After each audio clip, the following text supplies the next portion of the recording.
It all starts and ends with the diamond. It's so beautiful. It's cursed. A diamond like no other. I've never seen one like it. A dazzling thing to behold. A plaything for the rich. Positively sinful. Sometimes it sparkles white, yet other times it seems almost yellow. Changing color depending on how the light hits it. And as you turn it, it seems to have different phases. Like the moon. Precisely, like phases of the moon. That is why it is called The Moonstone. The Moonstone was first written about in Hindu chronicles in the 11th century.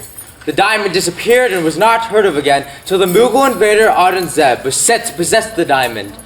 The Brahmins rescued the diamond and returned it to Seringapatam, India, where they placed it on the statue of Chandra, the Hindu god of the moon. The diamond remained until the year 1799, when British troops stormed and looted the sacred city. The British colonel entered the shrine of Chandra and pried the diamond off with that sword. With that same sword, he killed 3 Brahmins who tried to stop him. The 3rd Brahmin's languish put a curse on the colonel and any mortal who would possess the diamond. Silly stuff and nonsense. Just fiddle faddle. Hocus pocus! The name of that colonel? Colonel John Herncastle. My brother. Yes, that's for the diamond. He still has it, I suppose. My brother was always a horrid man. He would have killed 30 men, not just 3, to get his hands on something he wanted. He was always corrupt in his business dealings, betraying his friends and scandalizing our family. But the diamond is indeed cursed. The colonel is very wealthy, but lives alone and forsaken in London. We've nothing to do with him, and that's the end of it. On the contrary, it will start with the diamond, and it will end with the diamond.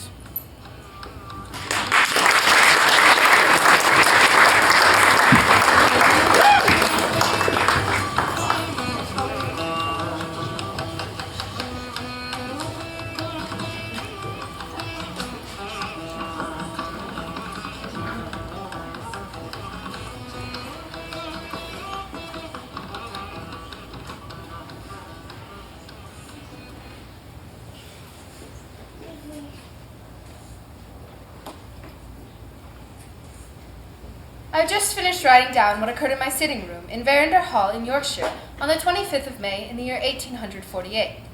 I do not propose to tell the whole story, as it is all too upsetting for me. But I am able, I hope, to relate how it all began.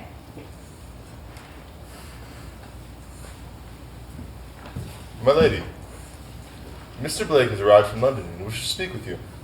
Franklin! Of course I will speak with him. Bring him in at once, Betteridge.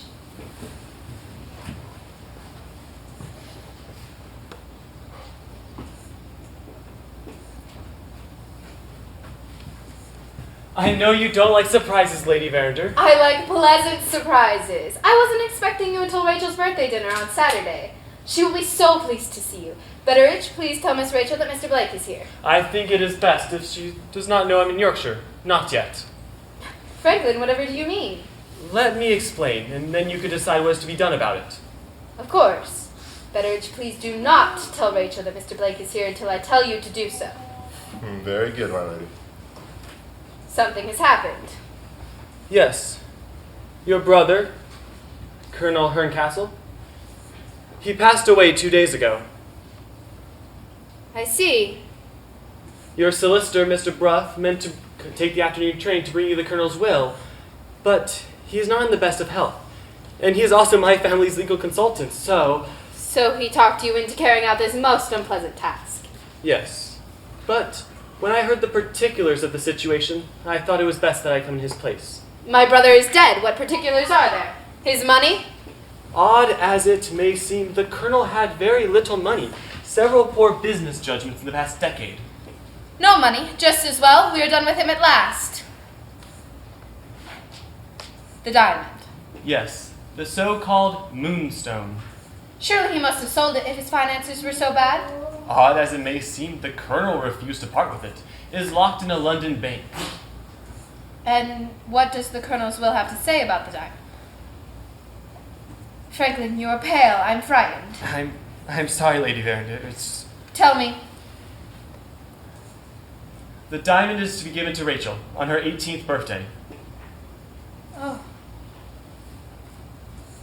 Oh, the cruelty of the man. That diamond is cursed. We don't know that for certain.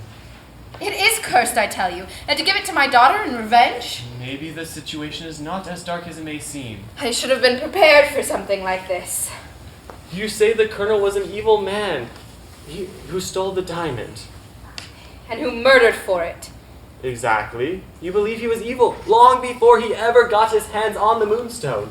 The Colonel believed the diamond was cursed, and so do I. But Rachel does not believe such a thing. Growing up together, we often fantasized about the Moonstone and relished in its stories.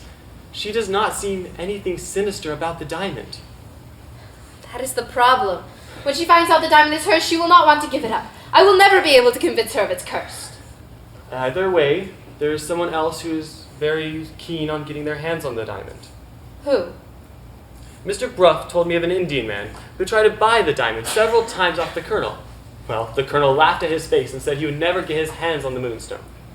Where is he now, this Indian man? He hasn't been seen for 2 years. Perhaps he returned to India. But now that my brother is dead. Yes, just owning the Moonstone puts one in danger. Oh, Franklin, we must convince Rachel of its curse.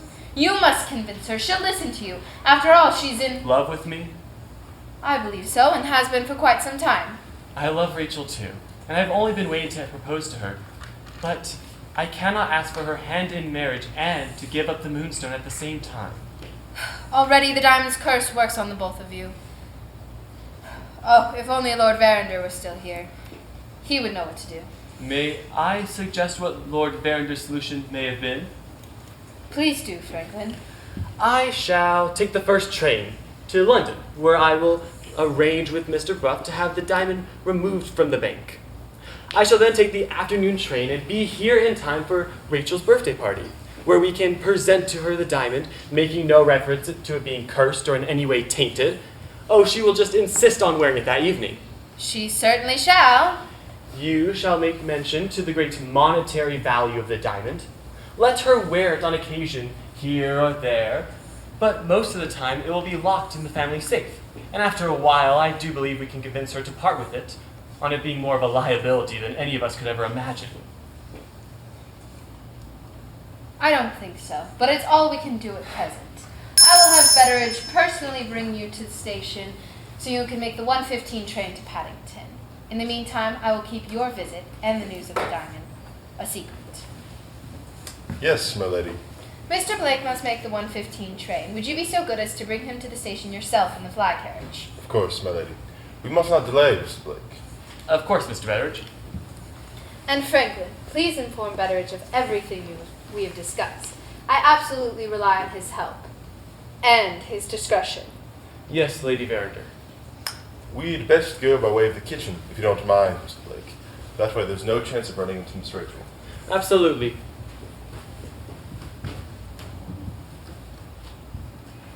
That is all I will say. Betteridge is best suited to relate what happened next.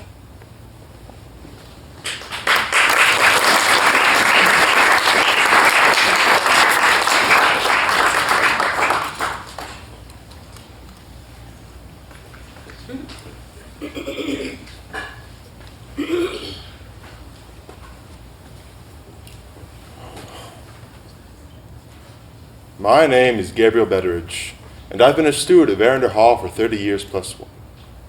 Franklin Blake was born and raised in London, but as a boy spent her summers here at Verinder Hall, and was something of a son to me. Miss Rachel I have known since her birth, and she's always held a special place in my heart. When my own daughter Penelope was old enough, she became Miss Rachel's lady's maid, so you can understand how close my family feels to the Verinders.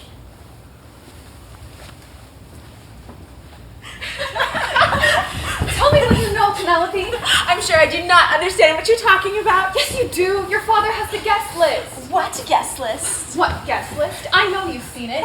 I might have. Is Franklin coming? Just tell me that. He might be. I knew it.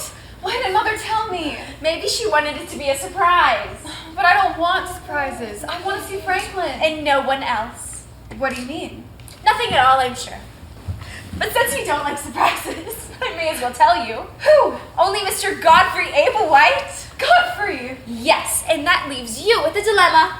What kind of dilemma, you silly girl? Which one to marry? For I'm sure both Godfrey Ablewhite and Franklin Blake will use the occasion of your 18th birthday to propose. That's ridiculous.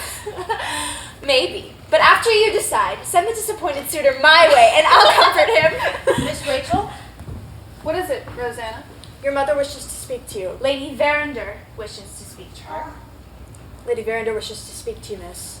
I see. Penelope, wait for me in my sitting room.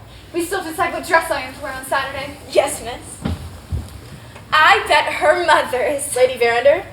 Yes, Lady Verinder is going to tell Miss Rachel about the guest list to her birthday dinner tonight. No, she's not. What? She's going to tell Miss Rachel that her uncle is dead. Rosanna, how could you know such a thing? I listen. I hear things. Father, is it true? Is Colonel Herncastle dead? None of your business, daughter. But yes, it is true. Now get on with your work.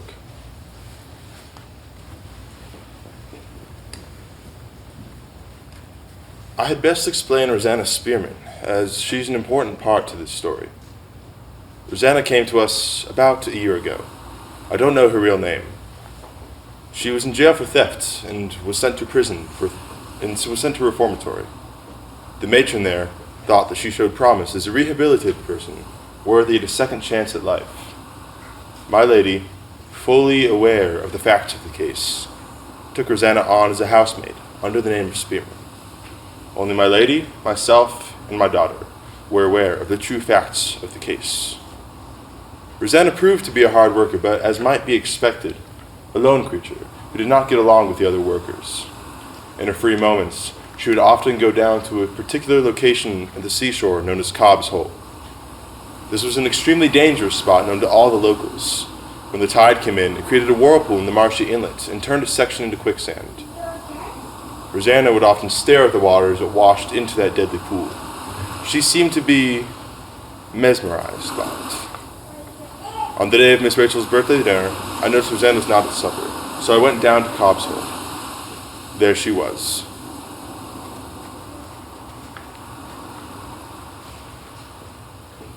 You missed your supper, Rosanna. I wasn't hungry. This is no place for a young girl. It brings on morbid thoughts. You must forget your past, Rosanna. You have a new life, and it need not bring you to such places. Is he coming?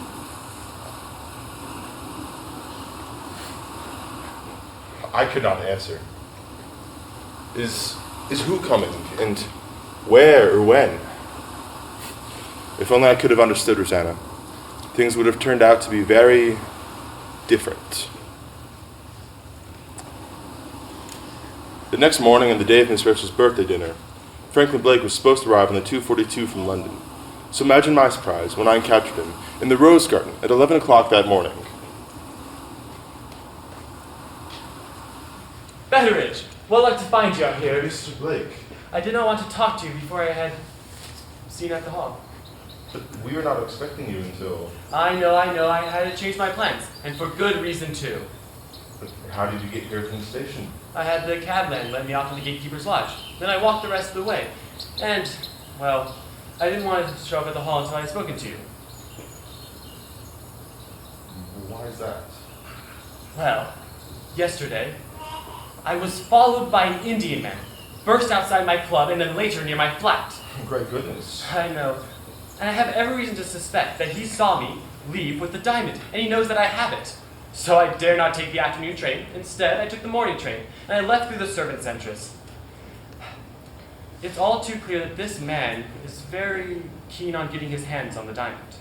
Of course. The obvious recipient of the diamond after the colonel's death would be the Verinder family. Mr. Blake, I fear if my lady hears of this, it will worry her in her sickness.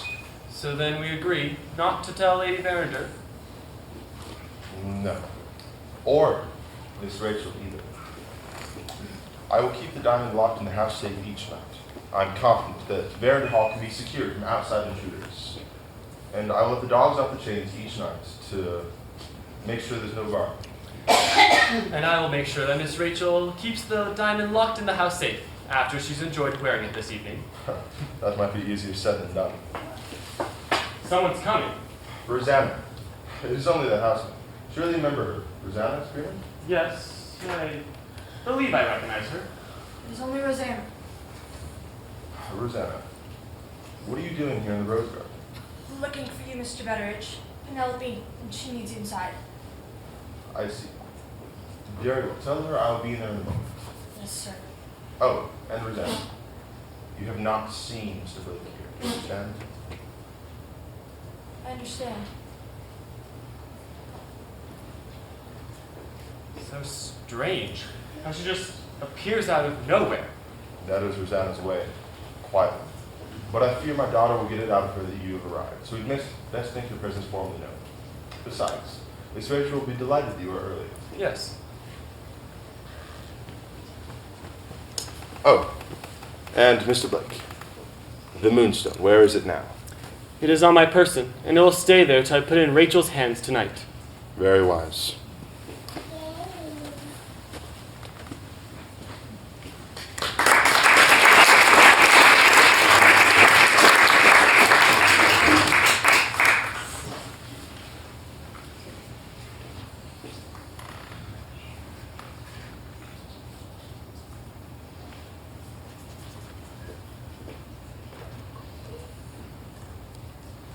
I have convinced my father that I should be the one to tell this part of the story, because quite frankly, I don't think he'll be perfectly honest in describing the guest at Rachel's birthday dinner that night.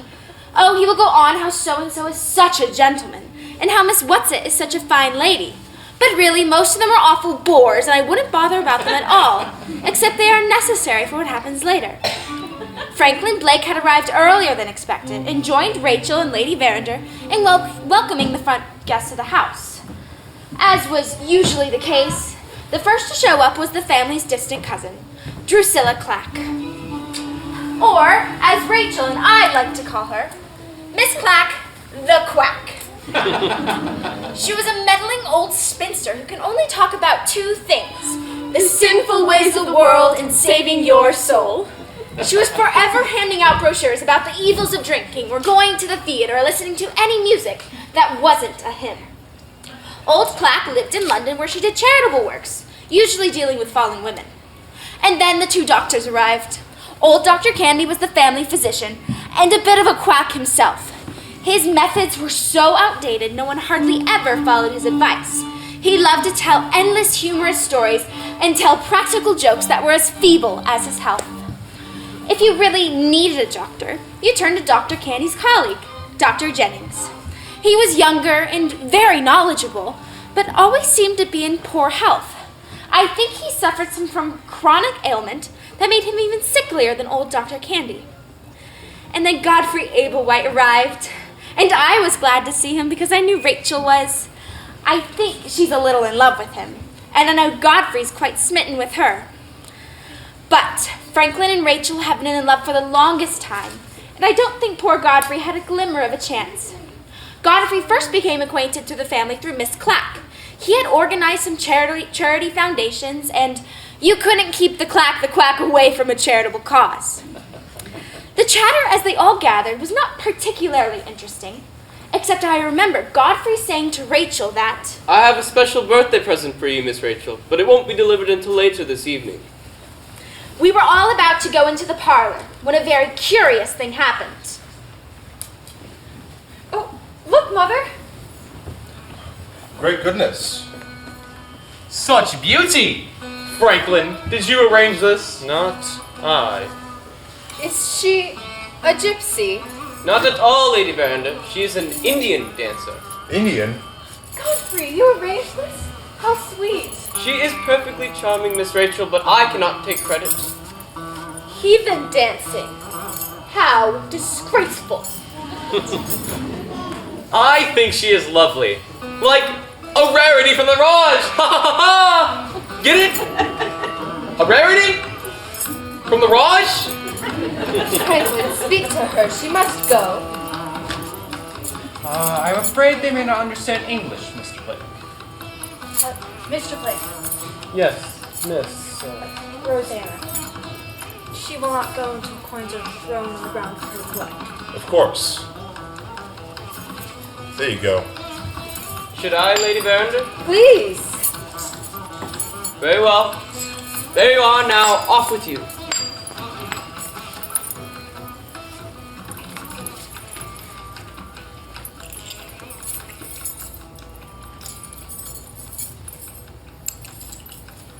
You are too kind, good gentlemen, and gracious ladies.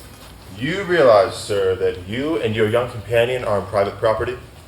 Thousand pardons and deepest warm wishes. In my village, I heard of a certain young woman who is celebrating a very special birthday. In my country, this is a day. Sir, this is not your country. If you would be so kind to leave. Franklin, they meant no harm. I am the honored person, sir, and I thank you and your dancer for your deepest warm wishes.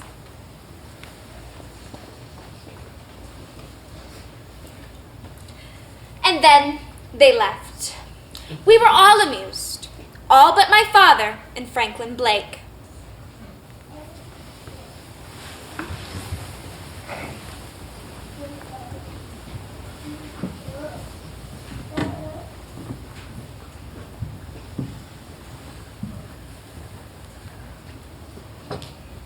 Was that the man? The very one. Very well. I will follow and make sure they leave the property, and I'll alert Walker at the lodge house to keep a sharp eye. As for tonight, The dogs. the dogs.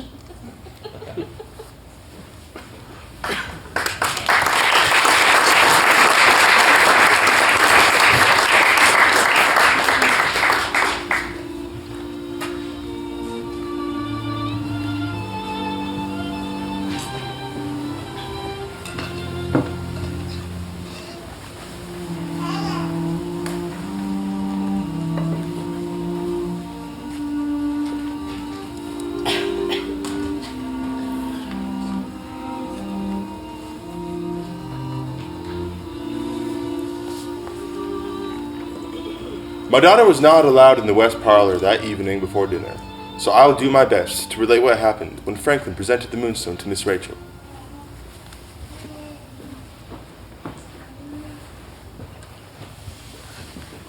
The Moonstone.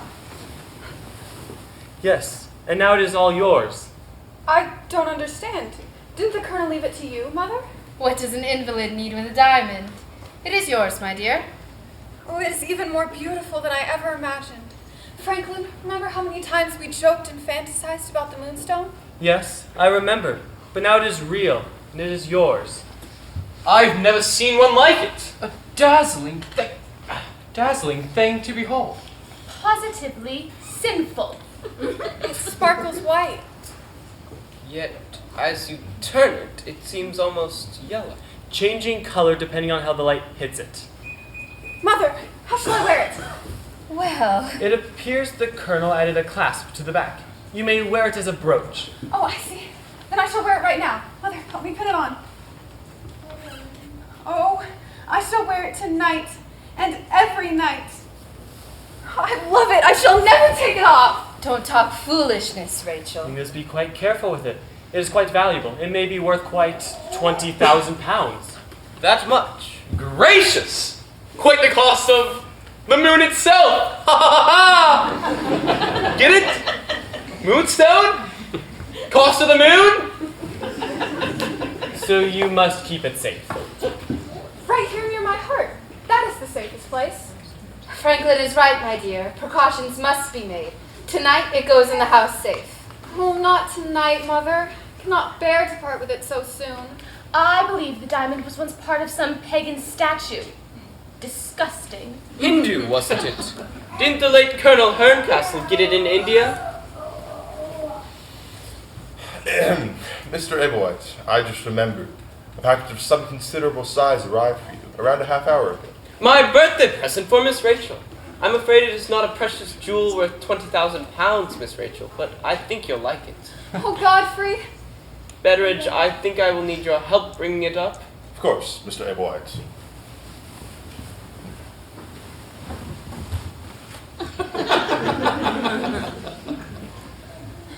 Franklin, you look pale. Are you ill? Franklin, you are not allowed to be ill today. Today is the most glorious day of my life. I wouldn't dream of it, Rachel. And Lady Verinder, I'm fine. I just haven't slept well of late. You know, Blake, there's a sleeping draft I have for that. Works like a charm. Really puts out the lights. Ha ha ha! Get it? Puts out the lights. Thank you, Dr. Candy, but I don't need your unnatural remedies. Sleep will come when it is good and ready. You ought to listen to the advice of a professional. Like a doctor. Which I believe I am. Ha ha ha ha! Now, let me remember. It was 28, no, 38. Well, I knew this fellow had a devil of the time falling asleep. Rachel, close your eyes. All right, they're closed. Keep them closed. Whatever could it be? Luckily, it's not shaped like another diamond. Set up the easel right over here, Betteridge. That's a good man. It's a picture? Rachel, it's not polite to guess. Godfrey means for it to be a surprise. Better than a picture, Miss Rachel. It's a painting. Almost ready. Here we are. I commissioned a man in the village to do it. He only finished it yesterday, so we must be very careful. The oil is not all dry yet. A painting, but not of me. Unfortunately, no. I could not very well have surprised you if you had sat to have your portrait painted, could I? Here we are. Oh, Godfrey, it's beautiful. Why, Godfrey, it's Verinder Hall. How thoughtful of you. I love it. My own home, forever captured on canvas. It was painted just across the creek that edges the meadow. Excellently done. Did Mr. Dunwood paint it? Yes. I thought as much. Miss Rachel, I believe you have a little masterpiece here. But not worth 20,000 pounds. Be careful. It is not all dry yet. My lady, should I announce dinner? Please do, Betteridge. I only hope I have the strength to make it through the evening. Mr. Blake and I will see to the safety of the diamond. Yes, but who will see to Rachel's willfulness? The painting was done by Donwit. Donwit done it. Ha ha ha ha! Get it? Donwit? Done it? Dinner is served. Dr. Candy, perhaps you will escort me in. My pleasure, Lady Verinder. May I have the honor of escorting the birthday honoree? Well, yes, Godfrey, you may. I guess that leaves me with the honor. Miss Clack, may I? If you insist, Mr. Blake.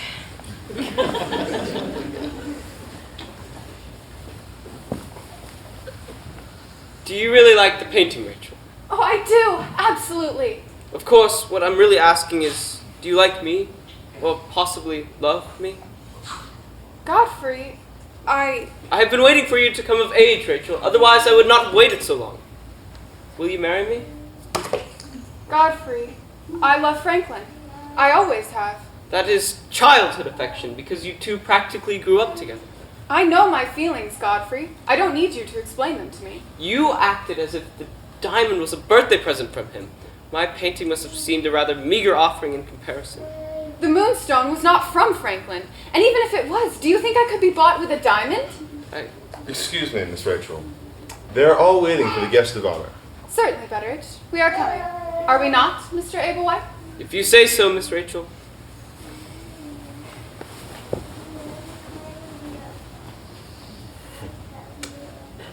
The birthday dinner went very smoothly, and everyone was in high spirits, except for Godfrey Ablewhite, who was rather sullen and not very talkative. Having heard his last conversation with Miss Rachel, it was not hard to determine the reason for his lack of gaiety. Rachel, on the other hand, was in high spirits all night long. Conversation often returned to the Moonstone, which put Mr. Blake and I a bit on edge. And Dr. Candy's ill-timed jokes about Mr. Blake's sleeping problems were a bit annoying. By the time the dinner was over, it was raining quite heavily. I say this for two reasons. First, the ground around the hall became very muddy. And secondly, Dr. Candy got quite wet. When he arrived home, there was an urgent message to see another patient, so without changing into dry clothes, he set off into the rain again, and it ended up catching a cold, which later turned into a serious fever. Both the mud and the fever would prove to be of significant importance.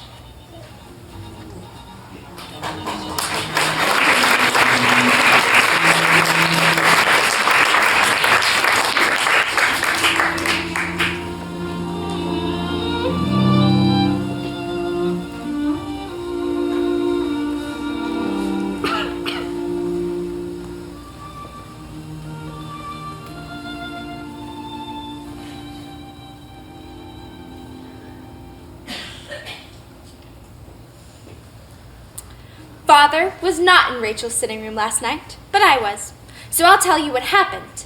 When I came in to help Rachel prepare for bed, she was having a heated argument with her mother. Rachel, I do not mind you only having Godfrey's painting brought up to your room, but the diamond must be put in the house safe. That's ridiculous. The Moonstone is safe with me. The house is all locked up. I see no reason to part with it. You are acting like an impetuous child. This diamond is not some doll you can take with you to bed. The Moonstone is mine, and I should have some say in where it belongs. Rachel, please listen to reason. Lady Verinder. Mother? I need to sit. Oh, Mother, I did not mean to upset you so. I believe this evening has been too much for me. I will do what you say. No, you're 18 now, a grown woman. I shouldn't be telling you what to do. I must go to bed. Let me help you to your room, Lady Verinder. Thank you, Penelope, but I can cross the hall on my own. Look, Mother, I shall lock the Moonstone here, in the Indian cupboard. Whatever you wish. Good night, my dear. But, Miss Rachel, that lock is broken. I know, but Mother doesn't. Good night, my precious Moonstone. I cannot wait until morning when I can see you glimmer in the sun for the first time.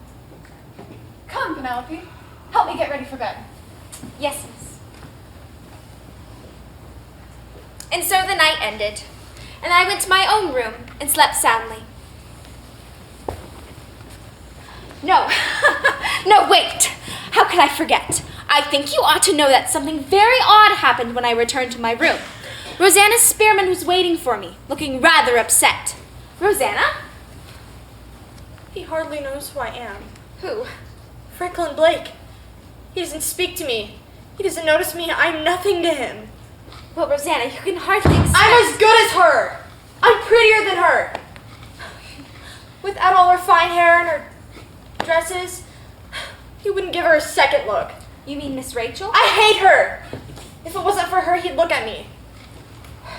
Rosanna, how long have you been in love with Mr. Blake? Since the first day I came to work at Verinder Hall and he was visiting.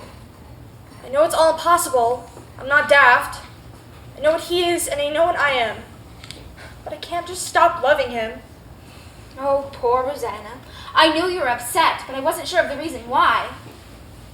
Is Mr. Blake going to marry her? No one knows the answer to that question. But he gave her the Moonstone. What do you know about the Moonstone? Plenty. Well, it wasn't his to give away. Rachel inherited it from her late uncle. She should go and marry that Mr. Ablewhite who loves her so. Then maybe Mr. Blake would look at me.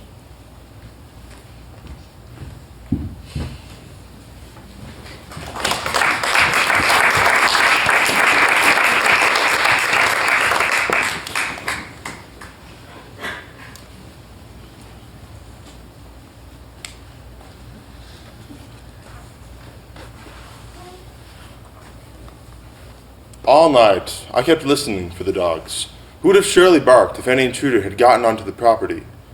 But they were quiet. In fact, the whole house seemed unusually quiet. I did not drift off into a deep sleep until it was nearly dawn, so I had not slept for long when I was woken by Penelope banging on my door. Father, come quickly, something dreadful has happened. I knew in my bones what it was. Come to Rachel's sitting room right away. The diamond is missing! Why was I not surprised? Was I starting to believe the diamond was indeed cursed?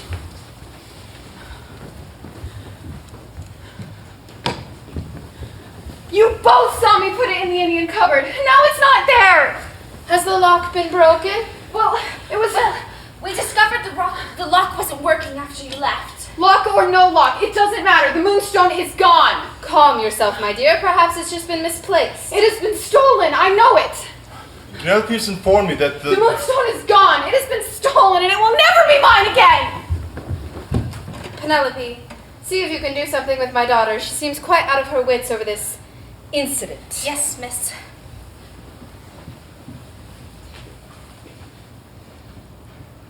Well, Betteridge, I hate to admit it, but I am relieved the diamond is gone. I want to say farewell to the dreadful thing, but I am afraid my daughter will insist on some effort being made to find it. every effort will be made, my lady. I just heard the servants talking. Is it true? Quite true. The diamond was taken sometime in the night. Oh, poor Miss Rachel. May I see her, Lady Verinder? Let me go check.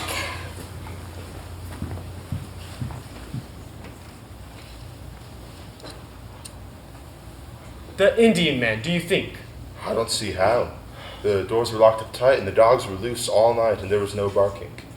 I heard the diamond was not locked in the house safe. Yes, it was in this here, what they call the Indian cupboard.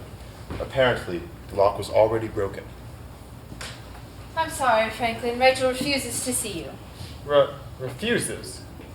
She's not herself, I'm afraid. Should I alert the local police? Must we? I abhor the idea of a crowd of constables going all through the house. May I offer a more discreet solution? Please do. You have heard of Sergeant Cuff, quite a renowned detective in his way. I've heard of him, but I heard he retired quite some years ago. Yes, he did, and now he works on his own and will be much less intrusive than the local police. My father knows him well. May I ask him, Lady Verinder? I suppose we must do something. Then I will contact him immediately. And in the meantime, I will examine the grounds with 2 of the footmen. It was quite muddy. We may be able to find some fresh footprints.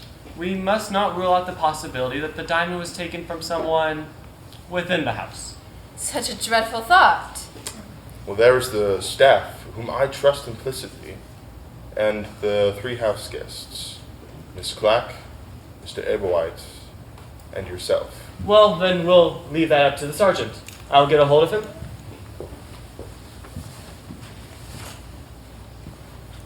Oh, Betteridge, how am I to survive all this? You are Lady Verinder. You will rise above it. Oh, how I hope you're right.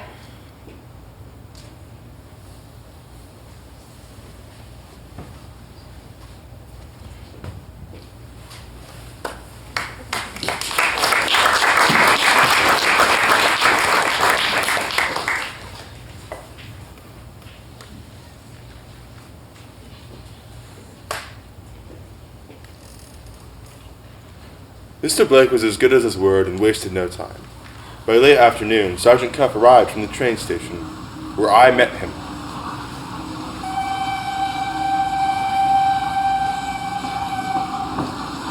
You're Betteridge, the butler. The steward, Sergeant. Yes. Lake Boy tells me you've been at Verinder Hall forever. Know where all the bodies are buried, so to speak. I have indeed been at the hall for a good many years. As for bodies? Just an expression, Betteridge. Just an expression. Have you a first name? Why, yes, Gabriel. Well, I shall call you Gabriel. You can call me Cuff. Why, yes, Sergeant. I mean, Cuff. Now, young Blake told me you suspect an Indian man, one seen on the property the afternoon before the theft. Yes, but I don't see how he could have gotten into the house. Locked gates, locked doors and windows, dogs set on the loose. Blake told me all. And we found no footprints in the mud either. Interesting. Not a very good case for the Indian man, wouldn't you say? I don't know what to say, or to think. Pity. I always like to have a second opinion. You'd be just the man. Ah, yes. Thank you, my good sir. Now, on to the hall. Quite an odd fellow indeed, this Cuff. I'm not sure I liked him, yet he seemed to like me. Before we entered the house, he insisted on walking the grounds. We soon found ourselves in the rose garden, where he suddenly got very excited.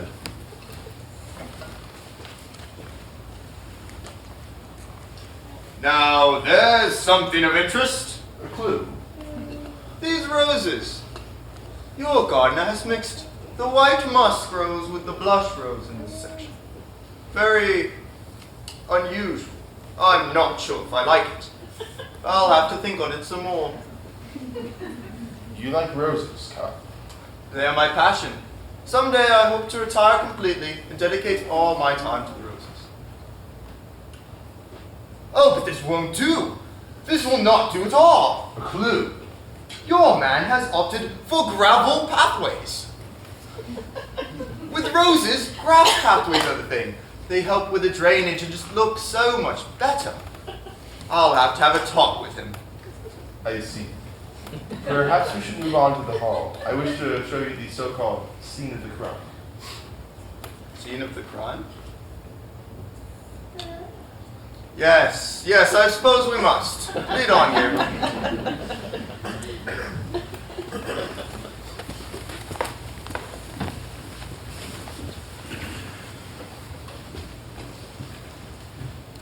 I cannot believe he has done this to us. Mr. Blake thought this detective would be better than having the local police brought in. He just wants to bring scandal down on the family. And what of my mother's health? Don't you want to have the diamond recovered? The Moonstone is gone, and Mr. Blake knows it well. Sergeant Cuff has arrived. How dare you do this to my family? But, Rachel, we must find the diamond. Pray, Mr. Blake, to never speak to me again. And as for your famous detective, I refuse to speak to him as well. I do not understand. She's been acting crazy ever since the Moonstone went missing. Yes, but she seems to blame me. This is the room here, Cuff. Young Blake! Delighted to see you. Sergeant Cuff, thank you for coming on such short notice. Yes, this case intrigues me. I've heard of the Moonstone and of Colonel Herncastle. So, when you told me of an Indian man... The sergeant seems to think the chances of him getting into the hall are rather slim. Slim, but not impossible. So, this is where the diamond was last seen? I saw Miss Rachel put it there myself. My daughter, Penelope. But you were not in here at all last night. No, Sergeant. I sleep in the servants' wing. So when you retired to your room and Miss Rachel went to bed, this room was empty for the rest of the night? I guess. How very interesting. A landscape featuring Verender Hall. So I see, but that is not what is interesting about it. It is still wet. It is a gift from a Mr. Ablewhite. He said the artist only finished it an hour ago, so the paints have not yet dried. Well, the placement of the easel is most fortuitous. How do you mean, Cuff? Look here. By this tree and this bit of meadow, It is smudged. I don't recall that. Miss Penelope, was such a smudge on the painting when you retired last night? No, Sergeant. Rachel and I were admiring the painting just before Lady Verinder came in to wish us good night. It is quite a considerable smudge. Not made with a hand, but with something larger. A piece of clothing, perhaps, like a dressing gown. What are you suggesting? The room was dark. The thief knew where the Indian cabinet was. But the painting and the easel were a new addition to the room. While crossing towards the Indian cupboard, the thief brushed up against the painting, leaving a smudge. So then the thief would have some paint-stained article of clothing. So it would seem, Gabriel. Find that paint-stained piece of clothing and you find your thief.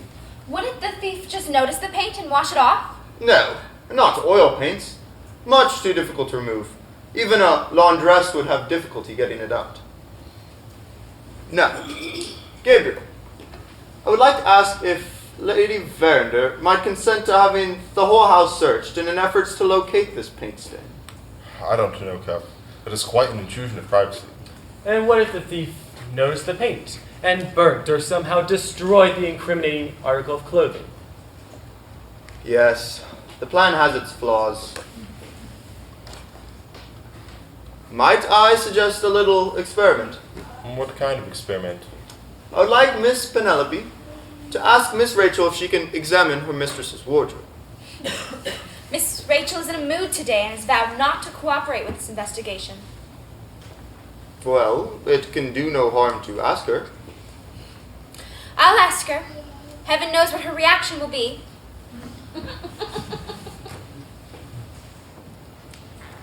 And Gabriel, I will need to interview Lady Verinder. I don't know. She's very weak and distraught today. I see, but if I can interview neither the daughter nor the mother... I see your point. I'm sure that if you think it necessary, she will agree. I do.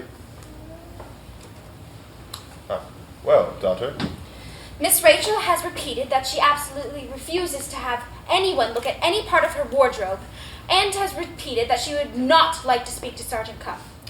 Was she very angry? No. Surprisingly, she was very calm and even rational in her speech.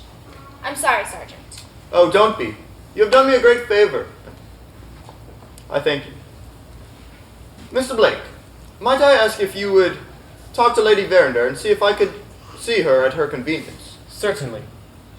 And Miss Penelope, might you do the same for Mr. Applewhite and Miss Clapp, the two house guests? Yes, Sergeant.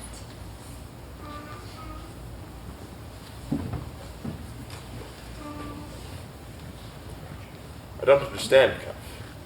You said about Penelope doing you a great favor. Oh, but she has.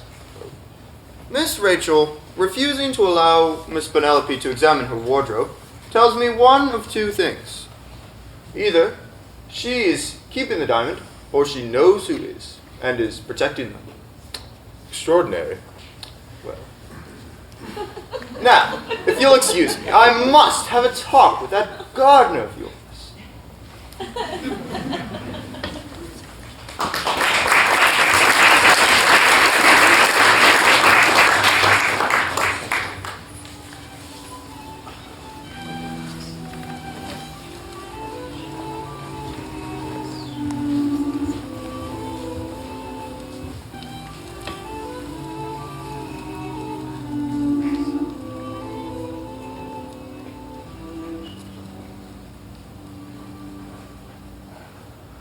Of course I will speak to the sergeant if you think it necessary, Franklin.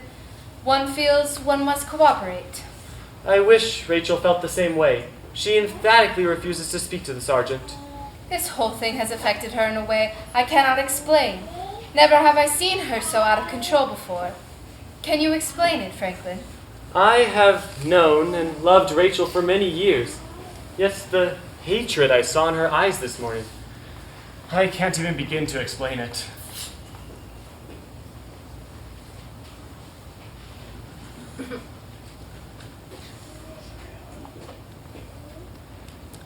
The following is my report of the case of the Moonstone diamond in the summer of 1848.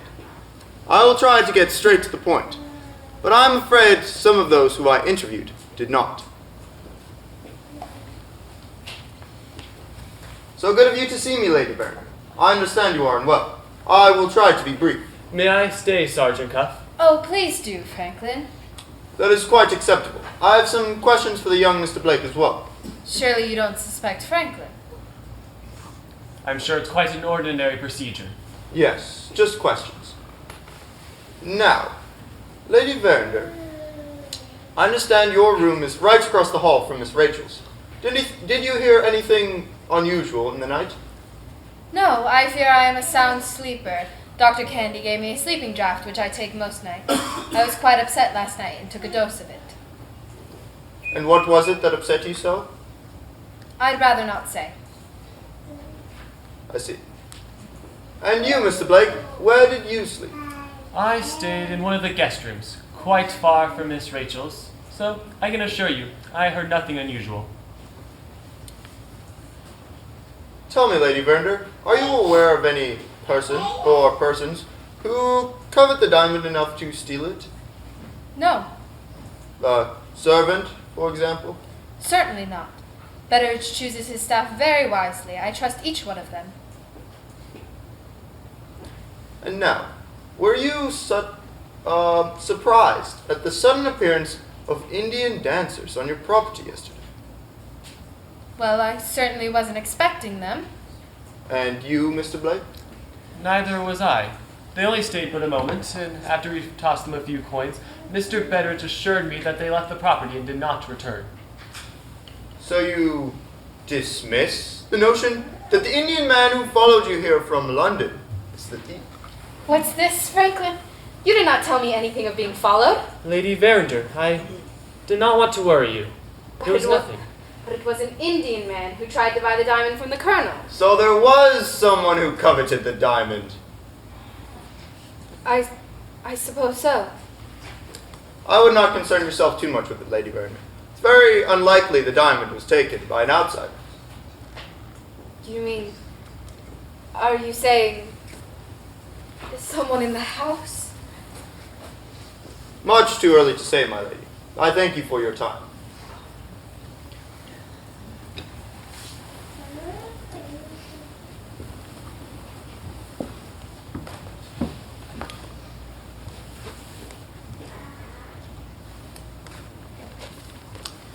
Obviously, she does not want the diamond to be found, because it will only bring scandal upon the family. And I'm not the only one that suspects that Rachel Verinder still has the diamond. Why she has decided to report it missing, I cannot determine. Next, I interviewed each of the other two house guests, starting with Mr. Ablewhite. So you stayed here in the hall last night, Mr. Ablewhite? That is correct. My father's place is 20 miles away, and it was raining like the devil, so Lady Verinder insisted I stay the night. And where did you sleep? In one of the guest rooms in the east wing. In fact, my room is right next to Mr. Blake's room. Did you hear anything unusual? Well, Mr. Blake is a restless sleeper. He's always complaining about it. I heard him moving about quite a bit. Did he ever leave the room? I heard someone moving about outside my room in the middle of the night, but it was not Mr. Blake. Who was it? Just Betteridge. I got up, opened my door, and saw Betteridge walking down the hall away from my room. Just Betteridge poking around like he always is. Did you two speak? No. I don't believe he even saw me. Just Betteridge poking around like he always is. I see. And now, Mr. Ablewhite, what is your relation to the Verinders? My father was a close friend to the late Lord Verinder. The two families have always been close. So you must be quite close with Rachel Verinder then? Very close. She refuses to see me. Very curious. She refuses to see me. I find that even more curious. I tried to this morning. She would not see me. Yes, I am sorry about your painting. It is quite ruined. I don't give a fig about that painting. It was painted for her. She loved it, but she never loved me. I see. Now, I understand you dedicate much of your time and efforts to charitable causes in London. That is correct. I am in the social and financial position to do so, so I do. Very admirable of you. Not particularly. If you have no more questions for me, Sergeant, I would like to leave this house and return home. As long as it was not you who stole the diamond, you are free to go. Very funny, Sergeant. Just my way. Now, if you'll... Excuse me. Mr. Betteridge told me that he overheard Miss Rachel turn down Mr. Ablewhite's proposal of marriage. I see he took that very badly. Poor fellow. This excellent brochure entitled The Harmful Effects of Strong Drink on the Christian Metabolism by the Reverend D.J. Hazenberry. You will find it to be a true revelation. And this one, The Road to Conversion and Its Many Guideposts by Dr. Elias Plunkett. It has led many a Christian to true salvation. I'm sure it has. Sergeant, do you attend the musical comedy? On occasion. Disgraceful! Then you must read this one. God's Music, an argument for the oblation of all music except hymns, by Mrs. Cynthia Howard. Well, I do not want to waste too much of your valuable time. Yes, Sergeant, I must get back to London, where I serve on many charitable organizations. Perhaps Mr. Godfrey has mentioned that I serve on 3 of his charity groups. As a matter of fact... I serve on the Committee for Mothers in Need of Spiritual Guidance, the Society for Providing Homes for Fallen Away Christians, and the Campaign for Placing Bibles in Homes of the Poor. Very admirable of you. I should hope so. What I would like to ask you is about the Moonstone. Oh, that heathen object! And to give it to such a good Christian girl like Rachel. You do realize it has gone missing. Stolen. Indeed. The devil came in the middle of the night and returned it to the pagan world where they worship such ungodly objects. I say, good riddance to it. Well, I see. I do not want to wish... Sergeant, did I give you one of these? The sinful practice of too many ribbons on women's finery. Oh, I meant that for Miss Rachel.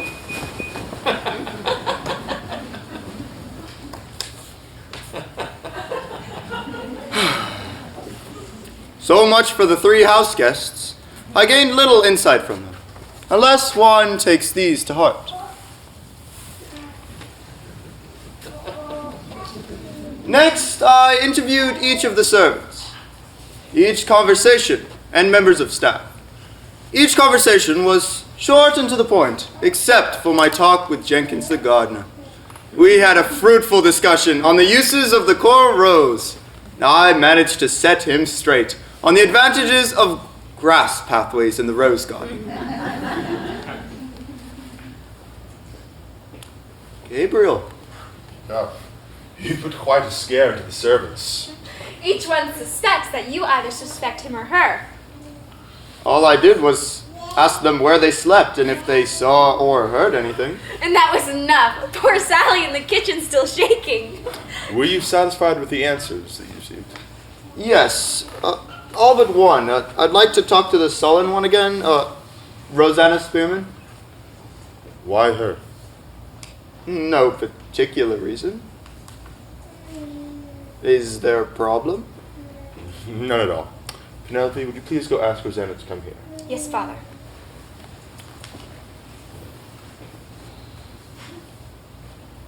I assume you know that this Rosanna has been in jail. Yes, but how did you know? The cold look in her eyes, the way she clasped her hands, the stare that she gave me. She was the only one who was not afraid of me. A thief, I imagine. Yes, but... Who else knows? Just Lady Verinder and my daughter. Good. And now, I assume she does not get on very well with the servants. She works hard. We're not unhappy with her. I see. Now, I've been meaning to ask you the same questions I've been asking to everybody else. How did you sleep last night? Or were you up all last night worrying about the Moonstone? Did you hear anything? I did not sleep well, and for the very reason you just mentioned. But I stayed in my room all the same.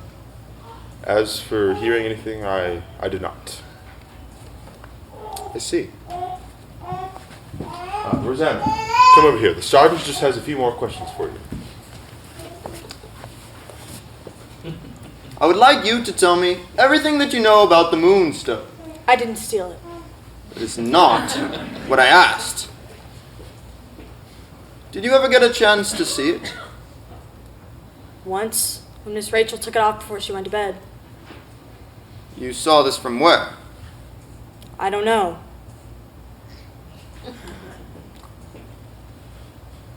Now, did you ever get a chance to see it this morning?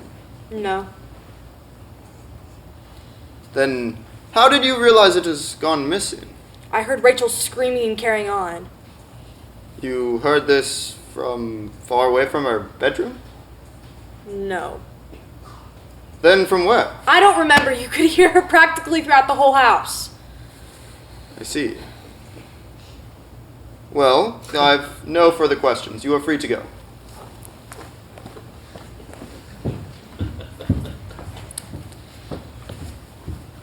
I'm afraid your housemaid hates Rachel Verinder with a passion. Oh, Cuff. Just because of her past, I don't think you should suspect Rosanna.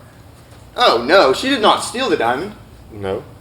No, for the very reason that she knows she would be the first person that we suspect. That makes sense. But I do bet the finest coral rose in your garden that she knows who did steal it.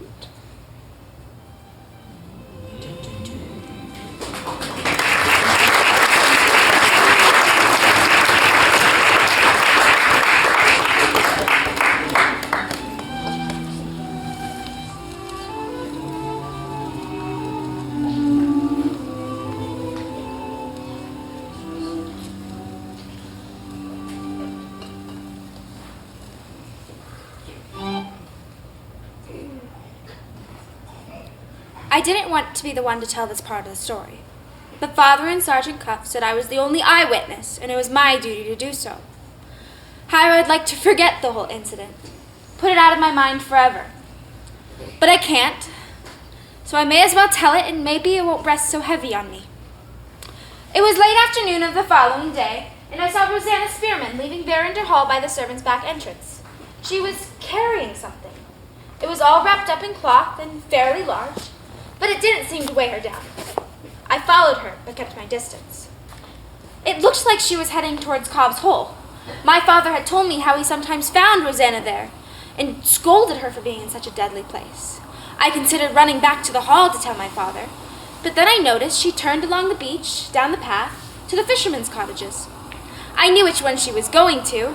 Louis Yolen lived in one of them. Everyone called him Limping Louis because he was crippled in one leg and walked with an uneven step. Rosanna had met Louis at the fish market some time ago, and they had got to talking. Louis was a bitter man, about Rosanna's age, and talked to no one unless he had to.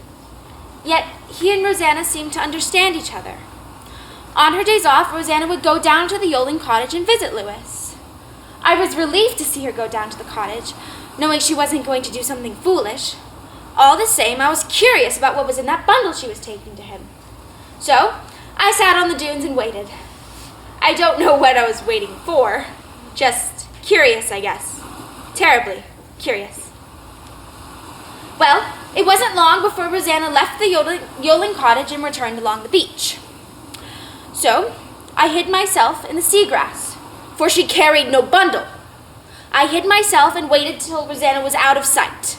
Then I made my way down to the cottage. Why? More terrible curiosity.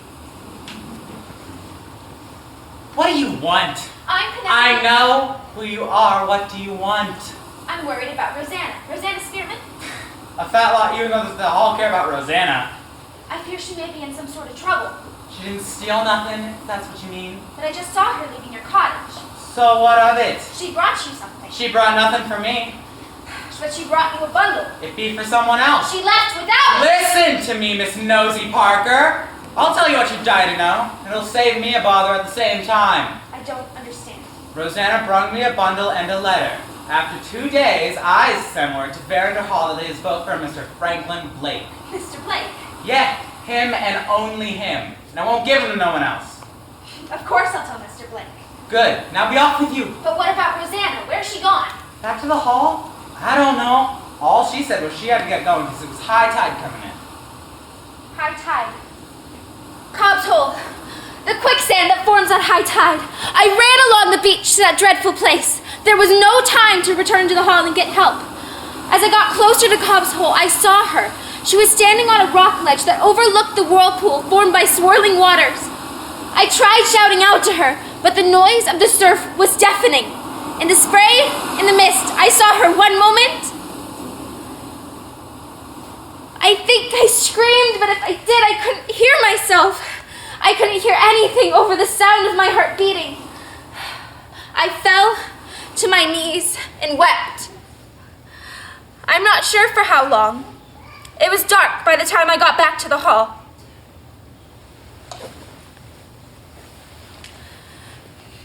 There. I have told it, and I will never speak of it again.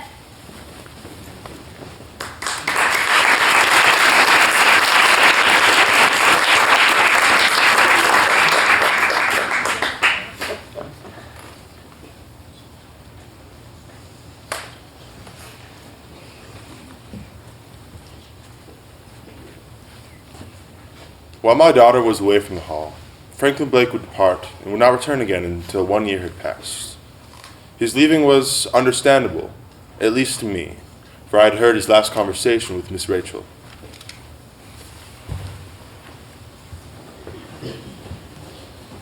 Rachel, why would you not see me these last 2 days? I agreed to speak with you now to tell you that you must leave this house. I do not wish to speak to you or see you again. I do not understand you at all. What have I done to turn you against me so? I believe you know the reason, but since you do not seem willing to admit it, I will only say that you have disgraced my family by calling in this stranger to interrogate my mother, my servants, and my guests. I asked Sergeant Cuffier to restore your diamond.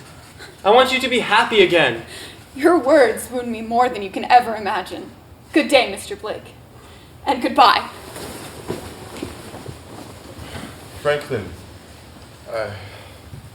She has sent me away forever, and she gives me no good reason.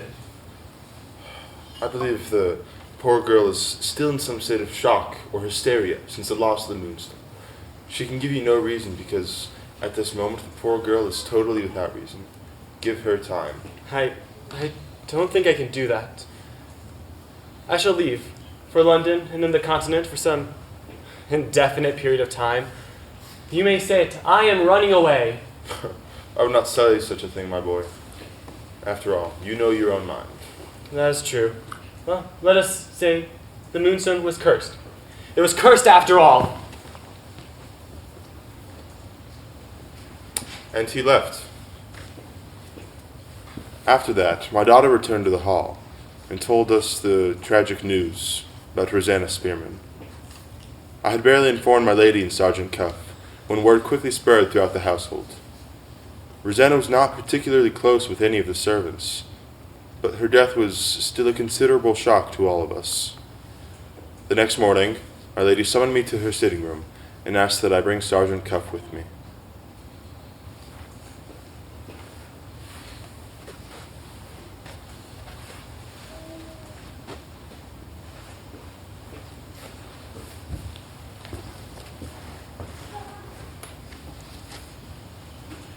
Gentlemen, I've had quite a sleepless night as I considered what action to take next. The death of poor Rosanna has quite altered things in my mind, and it is my decision that the case of the missing diamond is closed. I thank you, Sergeant, for your professional expertise, and you, Betteridge, for your considerable efforts in this unfortunate affair. But, Lady Verinder, the case is not closed. It's not solved.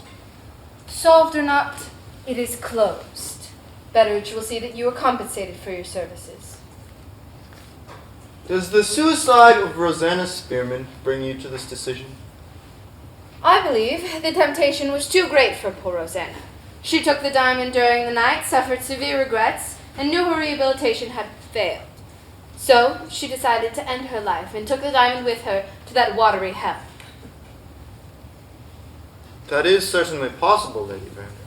However, Sergeant, that is the solution, as you put it, that I am willing to accept. Now, if you'll please excuse me, I am not well.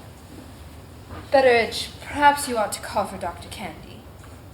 I fear Dr. Candy is in a great fever. Dr. Jennings says that it is severe enough that he might not survive it. Oh, the poor man. I will call for Dr. Henley from Frampton. He's an excellent physician. Thank you, Betteridge. Goodbye, Sergeant.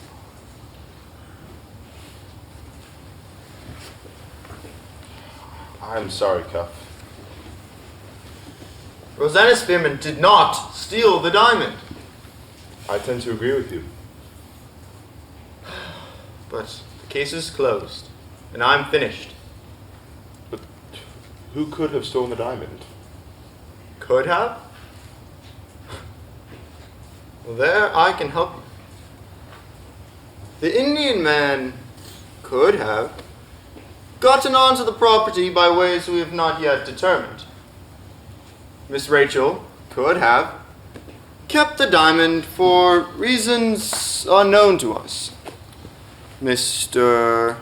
Godfrey Ablewhite could have taken the diamond and justified his actions by his so-called charitable causes. Mr. Franklin Blake could have taken the diamond and conveniently left the continent moments later. Miss Penelope could have taken the diamond and used the money to leave the continent to marry the son of a steel billionaire. Miss Clapp could have taken the diamond and tossed that heathen object into a well to stop your household from an everlasting hellfire. And you, Gabriel, could have taken the diamond because you felt you deserved it after so many years of hard work and service to the family. I see. In other words, you suspect everyone. No, not Jenkins the gardener. He had mud on his boots. He would have left tracks. But, case is closed, and I will say goodbye. It's been a pleasure working with you. Yes, but what of the Moonstone? The thief, the crime? Ah, yes, the so-called crime. That will solve itself in time. I hope that you will let me know when it does. I'll be very intrigued to see how it happens. So now I will leave, but do not think for a second, Gabriel, that this case is solved. Good day.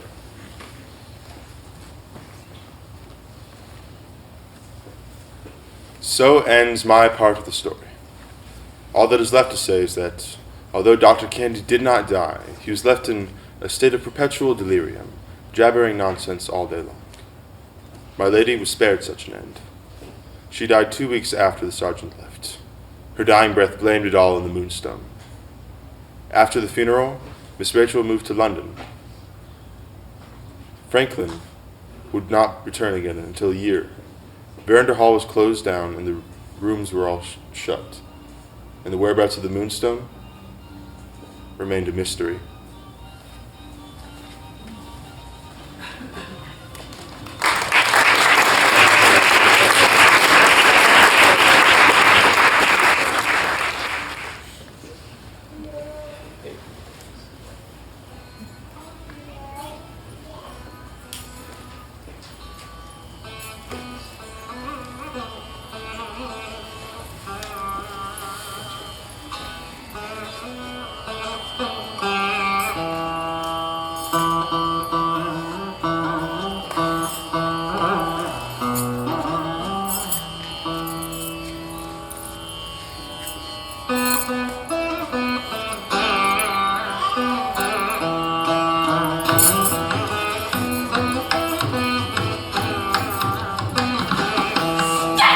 Get away from my doorstep and stay away! Now, it is my turn to tell what happens next. And about time, too. That man Betteridge gets everything wrong. And his daughter is a brash little hussy. Maybe I should have told the sergeant about her. About how I saw Penelope in the East Wing that night. What is the sergeant doing there at that hour? Up to no good, I say. But I had no use for that sergeant. I'll bet he hasn't been inside of a church in decades. I hope the brochures I gave him will shed some light on his need for conversion. When my dear cousin Lady Verinder passed on to her maker, her daughter Rachel came to London to live with me. Although only distantly related, I was her only blood relation, and I was more than willing to fulfill my duty as Rachel was in much need of saving. She attended church regularly, I am happy to say, but her habits were not that of a proper Christian. For example, she reads novels, and her clothes bordered on the frivolous. And the other day, I heard her playing a tune at the piano to which she informed me was from a current musical comedy.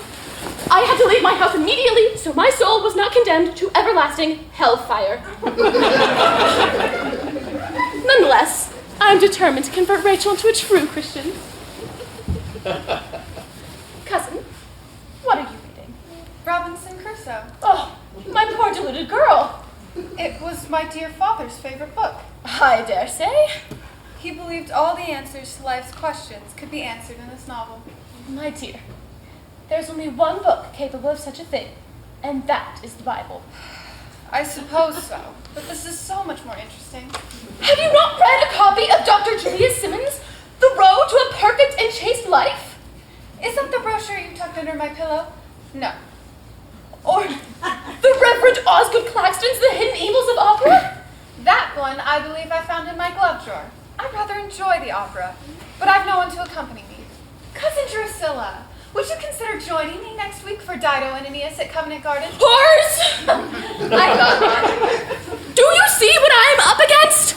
I believe the conversion of St. Paul was more easily done than this. But I must not forget my charity work. That would be unforgivable. Working with Mr. Godfrey Ablewhite has reminded me of how a proper Christian should behave. Miss Clack still here? I wouldn't dream of going home until each one of these food baskets had a copy of Reverend Diddles. God loves the poor too. I see. I understand, Miss Clack, that your cousin Rachel Verinder is living with you these days. That is correct. Is there no end to your Christian charity? She is my cousin after all. Do you think she would mind if I called on her one day soon? Oh, would you? That girl sees no one. She sits at home all day reading her horrid novels. She'd be happy to see you. If you believe so, I will call tomorrow afternoon. That would be a blessing from heaven. Until tomorrow, then. Why didn't I think of it sooner? Godfrey and Mr. Oh, not that. Godfrey and Miss Rachel. It is a match made in heaven. Now I'll be able to win her heart and save her soul. I can't wait to tell her.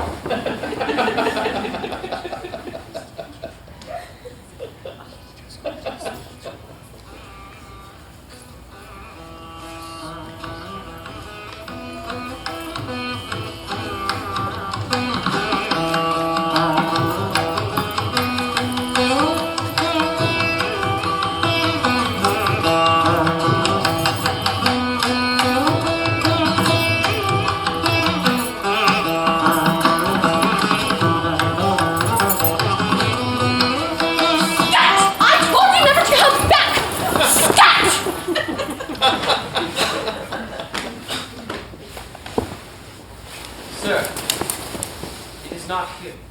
Do you understand me? It is not here.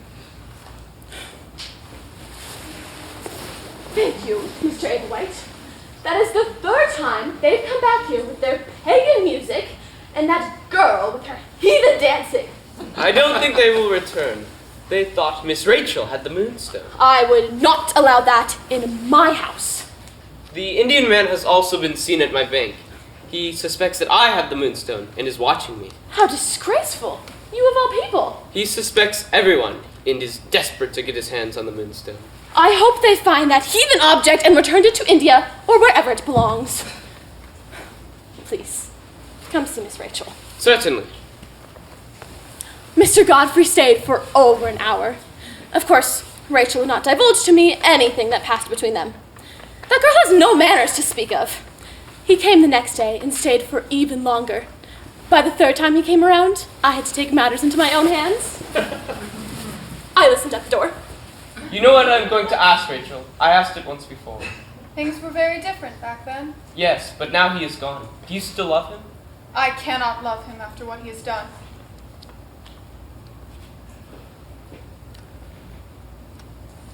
Oh, Godfrey, I feel so lost ever since Mother's death and so many other things.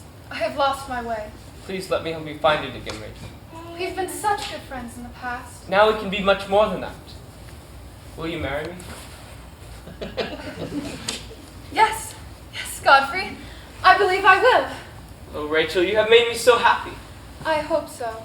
I don't believe I've ever made anyone happy. I've always been so selfish and self-centered. How can you say that? It's true, but no longer. Oh, Godfrey. I did it! I saved Rachel and provided for a long and happy marriage with Mr. Godfrey Ablewhite. That night, I put a copy of Wilhelmina Wilcox's brochure, The Young Wife's Guide to Virtue and Obedience, under her pillow. End of story. Then, she came to town and ruined everything. I do not know what she said or did, but I cannot tell what happens next, as I am filled with disappointment and disgust.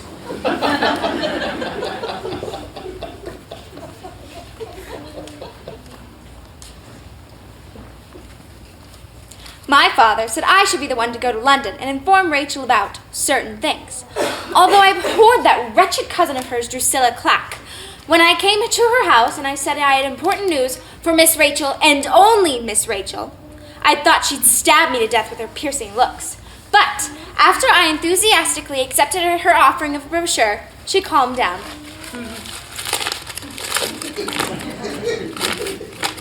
The Path of Righteousness for the Wayward Female, written by Letitia Battersea. Well, it got me past the old spinster into Rachel's room. Oh, Penelope, it's so good to see someone from home. You're looking well. You know me, always the same. And how is your father? A bit older, a bit slower. He has less to do with most of the hall shut up and all the servants gone. I know he misses old times. Perhaps I should have remained there to keep the house going. But I have so many painful memories there, Penelope. That girl Rosanna must haunt the place. Mother's death. and Franklin's betrayal of me, and the Moonstone. I have some news on that matter. About Franklin? No, about the Moonstone. Oh, I don't think I want to hear of it. It is gone forever. Perhaps not. Sergeant Cuff believes that a broker here in London has it. The Moonstone being so famous, the thief could not sell it, of course. But there's a moneylender named Septimus Luker who is known for holding stolen jewels in his vault. He then loans money to the thief, using the jewels as a guarantee. Oh, it sounds so confusing and sordid. I don't want to hear any more of it. That's not the only reason I've come to see you. Father said, well, he said you were more likely to heed my words than his. Whatever can you be referring to? Mr. Ablewhite. Godfrey. We have heard of your engagement, and... You have not come here to congratulate me. No. I have some unpleasant news about Mr. Ablewhite. You remember Sergeant Cuff? I never met him. I know, you refused to see him. And Mother relieved him of his services before she died. That is true. But this Cuff fellow has continued to investigate the case of the diamond. He's the one who heard about this moneylender, Septimus Luker. And what has he found about Godfrey? His family has cut him off because of his debts. He owes money to everyone. He is even accused of taking money from his charitable foundations. Mr. Ablewhite is at the end of his rope and quite desperate. He is marrying me for my money. I'm afraid so. Thank you, Penelope. And thank your father. And I suppose I ought to thank this Cuff person as well. You don't seem too surprised. I don't know how I feel. I am numb. I do not love Godfrey. And now I know he does not love me. Well, what will you do? I shall write him a letter, breaking off our engagement, and tell him I do not wish to see him again. Then I will tell Cousin Drusilla not to allow him to enter this house. It will be difficult because she worships the very ground Godfrey walks upon. But somehow I will manage it. And then, oh Penelope, what will become of me?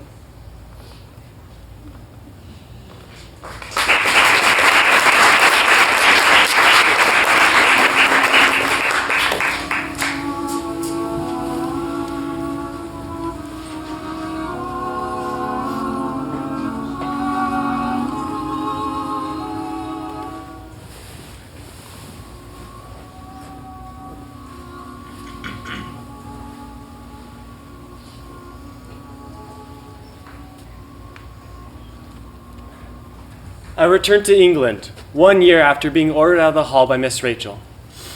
I wish I could tell you what I did in that time, but it's all a blur to me. I stayed in many hotels, walked the streets of a few cities, and spoke to a few people. But what happened when I returned to my native country is not a blur, but rather a sharp and painful series of revelations, which I will tell you about. Upon docking in Portsmouth, I took the first train to Yorkshire. I saw Verender Hall. The place seemed deserted, which is why I was shocked when I found Mr. Betteridge sitting by the fireplace. Franklin, my boy, how I feared you were dead to this world. Not dead, Mr. Betteridge, just in a fog. What has happened to the place? Does no one live in Verender Hall anymore? Just Penelope, myself, and a few servants. Most of the rooms are shut down, and the gardens are a disgrace. I do not understand. Shortly after you left, my lady died. Miss Rachel moved to London to live with her cousin, Drusilla. Oh, Mr. Betteridge, I should have been here for Lady Verender and for Rachel. It would have done no good, my boy. Did Sergeant Cuff discover who stole the Moonstone? No. Just after you left, my lady dismissed him from the case. Both her and Miss Rachel wanted nothing more to do with the Moonstone. Do you think Rachel would see me if I called her in London? I cannot say. But there are 2 people here in Yorkshire that have been asking about you. They keep inquiring if you've returned. Who, Mr. Betteridge? Dr. Candy nearly died of a fever. Dr. Jennings pulled him through, but the old doctor's left in some state of perpetual delirium. He just jabbers nonsense all day long. It is a terrible sight to behold. And you say they want to see me? Yes. He keeps calling out your name and saying something about being so sorry for what he did to you. Dr. Candy was always a bit of a nuisance, and he liked to tease me a bit. He has nothing to be sorry for. Who else has been asking for him? You don't know him, Franklin. His name is Louis Yoland. He lives at one of the fishermen's cottages. The day you left, a terrible thing happened down at Cobb's Hole. Do you remember the servant girl, Rosanna Spearman? I think so, yes. She took her own life.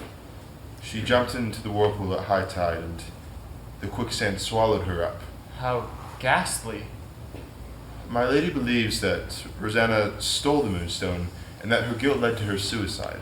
She also believes that Rosanna took the Moonstone with her when she drowned.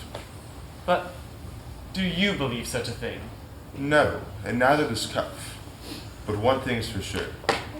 Before she died, Rosanna went to this Louis Yoland's cottage and left something for you. Me?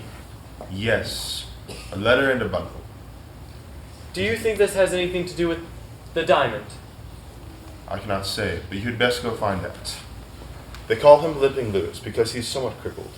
But I warn you, Franklin, he's a hard and bitter young man. And he was a friend of Rosanna's, so do not expect a warm welcome. What do you mean? You'll find out for yourself. Mr. Betteridge accompanied me as far as the dunes and pointed out Yoland's cottage for me. I went alone to the door to find a sullen-looking man who answered, saying, So you know the murderer of Rosanna Spearman? Murder? I heard. You couldn't have killed her more if you had strangled her with your own bare hands. There must be some misunderstanding. Wait here. I'll be right back. I'll not have a murderer under my roof. What was this man up to? Was this some kind of trick?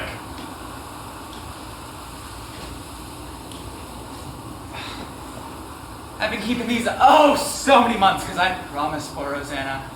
Otherwise, I'd have shoved them into the sea. There's a letter addressed to you. Sealed. I ain't read it. No one has. In this bundle. Now be off with you. And may I never set eyes on you again. Murderer!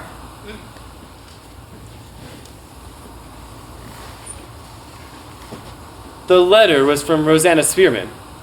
I first read it with annoyance and then increasing interest, until finally it made my blood run cold. Dear Mr. Blake, take the liberty of addressing you so. I have loved since the first day I came to work at Verinder Hall. You hardly ever spoke to me or even noticed me.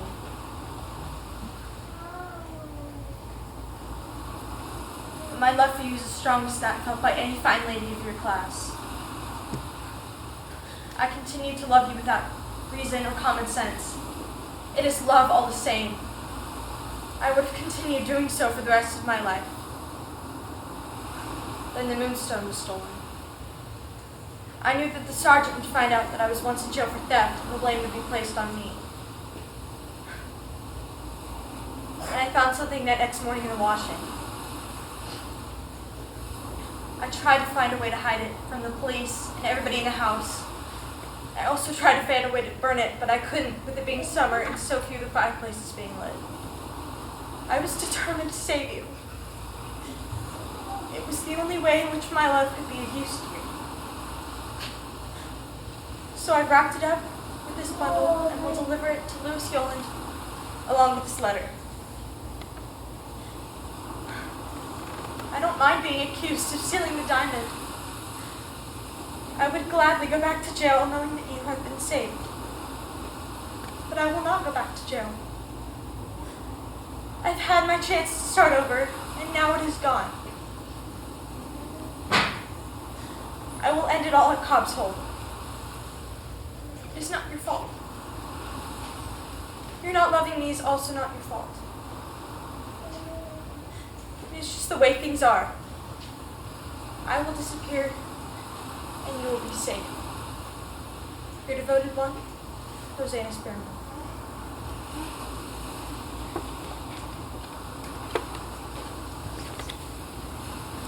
Franklin, are you alright? What did he say to you? I told you that Louis was a horror. Called me murder and gave me this letter. And this. What is it? My dressing gown. How odd. Look here, on the sleeve, brown and green paint stains.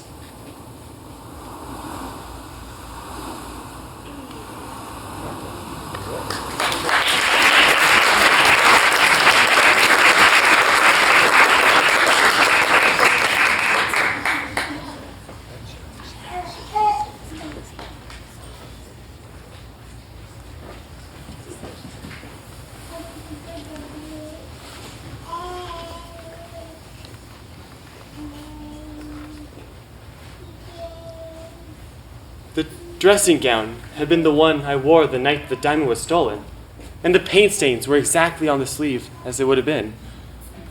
I had been in Rachel's sitting room the night, yet I have no memory of it. I do not suffer from blackouts or memory loss or sleepwalking, yet there was the proof. I knew I didn't have the diamond when I packed my luggage. It wasn't there. I decided to call to Rachel. Her cousin wrote back saying Miss Rachel would not like to see me. So I wrote again and again. Finally, I decided to call on Rachel when I knew Mrs. Clack would be out on one of her charity meetings. Mr. Blake, you have forced your way into this house. I have no reason to listen to anything you have to say. Rachel, I have discovered something about myself, which I find very puzzling, and I think you're the only person who could explain it to me. Why do you force me to say what I've avoided saying in the past? I have discovered, though I don't know how, I was in your sitting room the night the diamond was stolen. Of course you were. You know? Yes. Please tell me how you know. I saw you. I had difficulty sleeping that night and heard sounds coming from outside my room. I got up, but I did not light a candle. I opened the door just enough to see someone was in there. And you think it was me? I know it was you. You held a candle and your face shone in the light. Please tell me what you saw me do. You know very well what you did, Mr. Blake. That is the thing. I don't. That's what's so infuriating. I have no memory of this event. Well, you were already in the room. As you walked past the easel, you bumped into the painting and it nearly toppled over. Then you went to the Indian cupboard. You put the candle on top of the cupboard and you searched through every drawer until you found it. I am the thief. You lifted it out of the drawer and held it up to the light, as if you were somehow mesmerized by it. You then shut all the doors of the cupboard, and with the moonstone in hand, you went to the door, closing it quietly behind you. I took the moonstone. And yet the next day you had the audacity to call in that sergeant and have everyone questioned, all in an effort to draw attention away from yourself. That is why I refused to speak to the sergeant. That is why I sent you away. How convenient it must have been for you. An excuse to leave the country with my diamond and have it chopped into little bits and sold without you ever being suspected. Rachel, I know this is hard to believe, but I have no memory. Not then, not now, not ever. I now understand why this must be so infuriating and why you must have sent me away. No, Franklin, not that. Rachel, I promise, I will find your diamond. I will restore it to you. I no longer care about the moonstone, Franklin. I have long stopped caring about it, but I am concerned about you. Rachel, I hope that someday you may see me in a better light.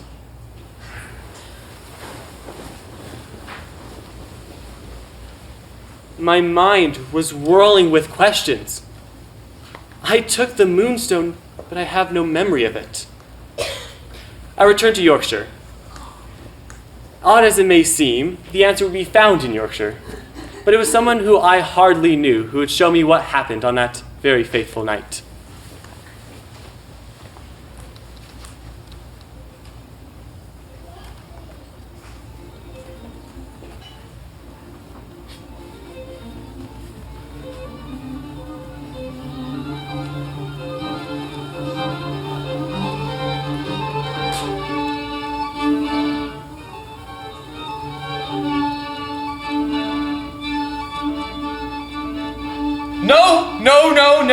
No. That'll never do. Ha, ha, ha, ha. Sweet as candy. Get it? Candy? Stop! Don't let him! Bye. Franklin Blake! Need to speak to Franklin Blake. So sorry. Only a joke. That's all. No, no, no, no, no.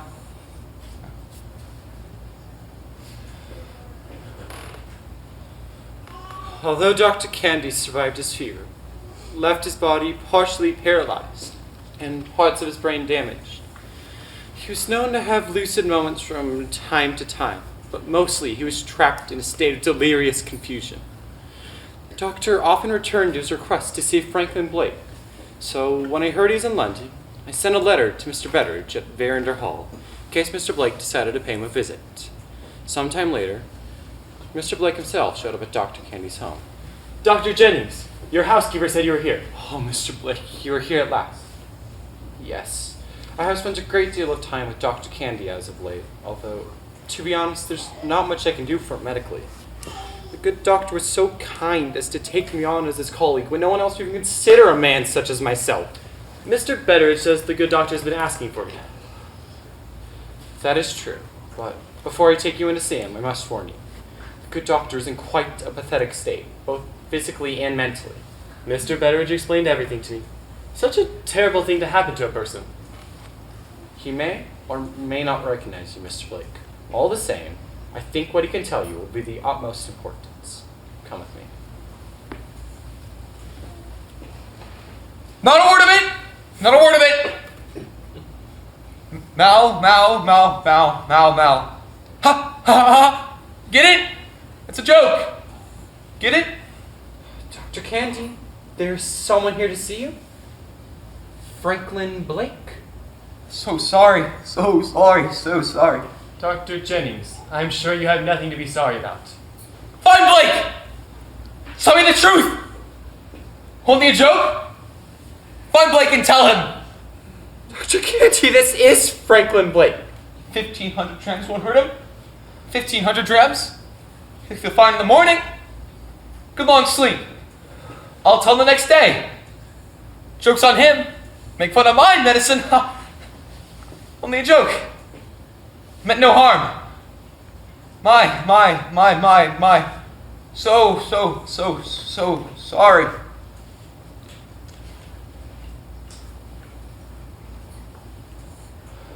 He will be asleep for a while. Let us go into the other room.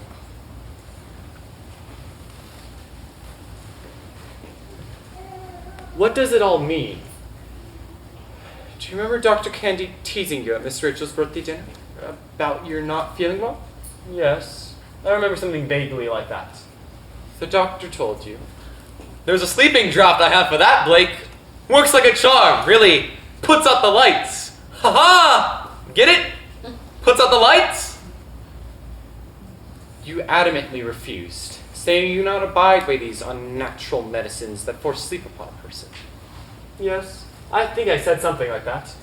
Well, I'm afraid good doctor played one of his little tricks on you.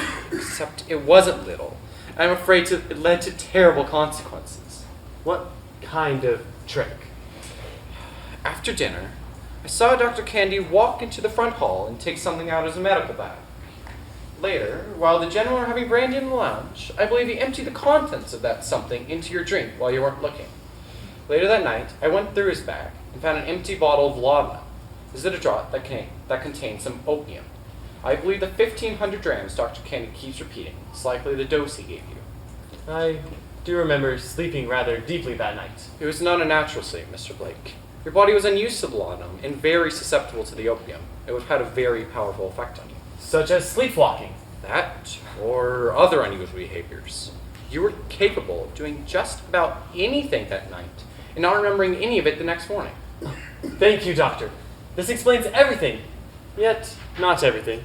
Well, now thanks to you, I know that I was in Miss Rachel's sitting room, and that, through this laudanum, I was able to take the diamond and not remember any of it the next morning. Oh, this explains everything, but there's still this hole, or this blind spot. What am I to do? Well, there's something I can suggest, Mr. Blake, but it is not without its risks. Anything, just to get out of this fog that I am in. Well, I'm afraid it involves putting you into a different kind of fog. What do you mean? I cannot guarantee it, but if we recreate all the conditions of that night and administer to you the same amount of laudanum, It is possible they react just as you did then and repeat all your actions. It is an experiment for which I cannot guarantee success, but it is an option. You would give me the same dose of laudanum. See what I do? Makes perfect sense. It is much more complicated than that. You would have to eat the same dinner you did that night, be given a dose at the same time Dr. Candy put into your brandy, and go to bed in the same bed at the same time. I will then observe you throughout the night and record all your actions. Mr. Betteridge will arrange everything, I am sure of it. You understand that opium is a very dangerous substance. I cannot guarantee what side effects there may be. Better it kill me than me keep living in such ignorance. Oh, one dose of this amount won't be enough to kill you, Mr. Blake. I speak from experience. You've worked with such cases. I must be honest with you. I take a 900-gram dose of laudanum every day. I'm dying of a particular heart ailment, one that takes years to kill its victim. The laudanum dulls the pain and allows me to sleep. I was addicted to the drug when I applied for this job. The good Dr. Candy understood, took me out when no one else would. Dr. Jennings, I don't know what to say. Say nothing. Let us go to Mr. Betteridge and make preparations for our experiment.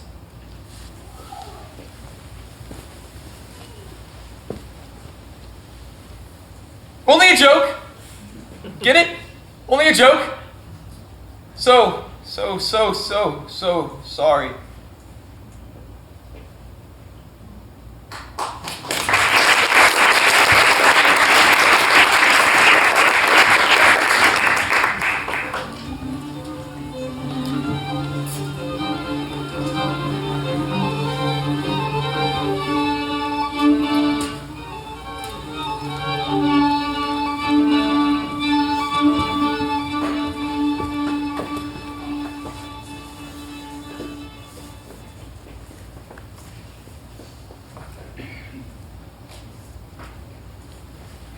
You understand, Mr. Betteridge, that everything must be as close as possible to the way things were on the night of the birthday dinner? Yes, I will cooperate in every way I can, but I don't mind telling you, Doctor, that I have great concerns. Poor Franklin taking that awful opium, and who knows what will happen. Hopefully what happened on that night will be repeated, and we will discover what happened to the diamond. Miss Penelope, you remember the exact location of everything in Miss Rachel's sitting room, correct? Every inch of it. I've been there hundreds of times. Very good. And the painting on the easel? It has not moved since that night. I believe this piece of glass costume jewelry resembles the Moonstone, does it not? Remarkably like it. Miss Penelope, place in the drawer the Moonstone was in that night. Yes, Doctor. Mr. Betteridge, the dinner served and the wines and so forth must be exactly the same. Is that possible? The meals are all recorded in the cook's log, and I have a record of the wines myself. We should have no difficulty in reproducing the entire meal. That is excellent. And I've gotten the times from Mr. Blake myself. When the brandy was served, when he went up to his room, when he believes he fell asleep, and so on. We must stick to those times. Finally, Mr. Blake's actions under the influence of laudanum will be recorded by myself. But we need witnesses. Witnesses? Mr. Blake does take the diamond and hides it away somewhere. We need witnesses in order to prove his innocence. I understand. I myself am willing. So am I, Doctor. Thank you. Mr. Betteridge will remain with me throughout the night. And Miss Penelope, you will stay in Miss Rachel's bedroom and watch through the open door, just as she did. But you won't be alone. No? I am pleased to say that Miss Rachel has contacted me from her cousin's house in London. She wishes to take part in our experiment and wants to be there that night. But she doesn't want Mr. Blake to know she's in the house. I'll take care of that, Doctor. Miss Rachel's coming back to Yorkshire. She still loves Franklin. The experiment is set to take place next Saturday. There's no time to waste. You can rely on us, Doctor. With all the preparations made, the day arrived. I dined with Mr. Blake at the same time and with the same meal as on that night, and at 9 o'clock, I took him up to his room. I stayed with him until 12 o'clock. He was already very tired from the brandy and laudanum, but I stayed with him until the clock struck 12. He quickly fell asleep. I stayed for about half an hour, then went to join the others in Miss Rachel's sitting room to wait.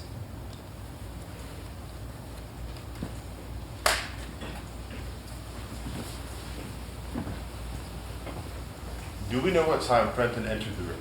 Miss Rachel believes it's around 2 o'clock, but she can't be certain. Is it's close to that time now. Oh, Penelope, I'm so worried about Franklin. Dr. Jennings told me opium can make a man do almost anything. You mean like steal a diamond and not remember any of it? That's what we're hoping for. If it is true, then I cannot forgive myself for the way I treated him. He's already forgiven you. Do you really think so? I know so. Oh, Penelope! Hush, please. I think I hear footsteps. It is Mr. Blake. Make sure he does not see you.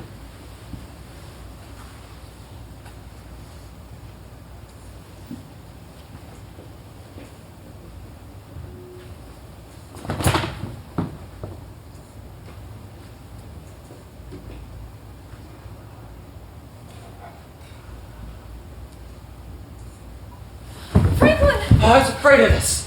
What has happened? Oh, Franklin, my dearest. Oh, he will be all right. Let us move on to the settee. Has he fainted? No. Laudanum was too much for him this time. He'll be all right in the morning. Sleep, my dearest one.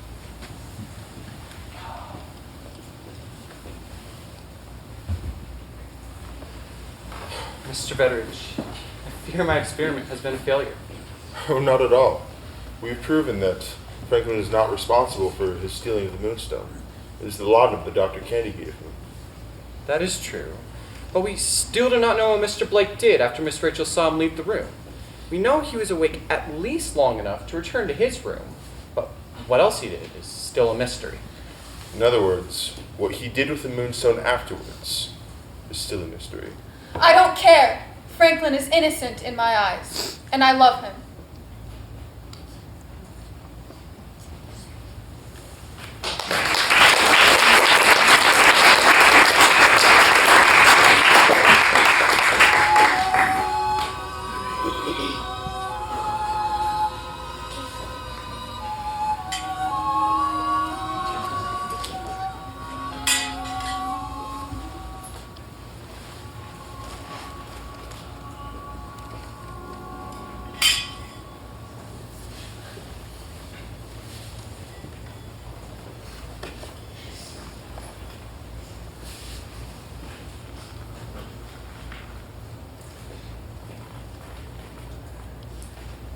Some people rate the Dover Rose above the Lancashire Rose.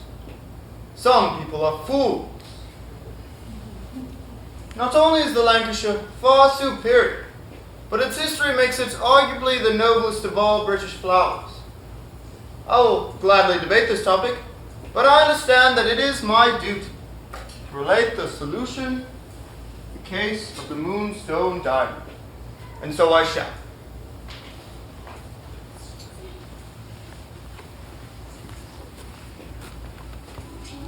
Despite Lady Verinder having dismissed me from the case, I continued my investigations in London. I followed the movements of the Indian man who was seen the afternoon of the theft. I was also interested in the activities of a certain bearded figure. It was one of those phony beards, like you see at the music hall. I saw them both coming and going from the offices of the notorious moneylender Septimus Luker. Whoever had possession of the diamond could not sell it through their usual means, but they could give it to Luker, who would lock the diamond in his vault and loan out large amounts of money to the thief, using the diamond as collateral. For many months, nothing seemed to happen.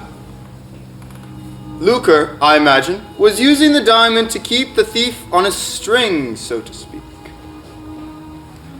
Until 1 year after the Moonstone was stolen. I saw all three persons meet at Luker's bank at the same time. Quite clearly, Luker was going to take the diamond out of the vault, and a great deal of money was going to be exchanged. They chose the time wisely. It was 11 o'clock in the morning. The bank was crowded with people. I had one of my men, an excellent fellow with a sharp eye, watch over the Indian man while I set my eye on the bearded figure. The exchange was made so fast, amidst so many people, it was impossible to see which person Luker had given the diamond to.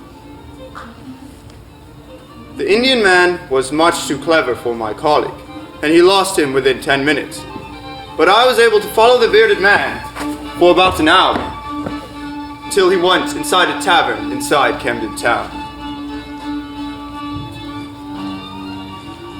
I waited outside for a time, but when he did not come out, I went inside.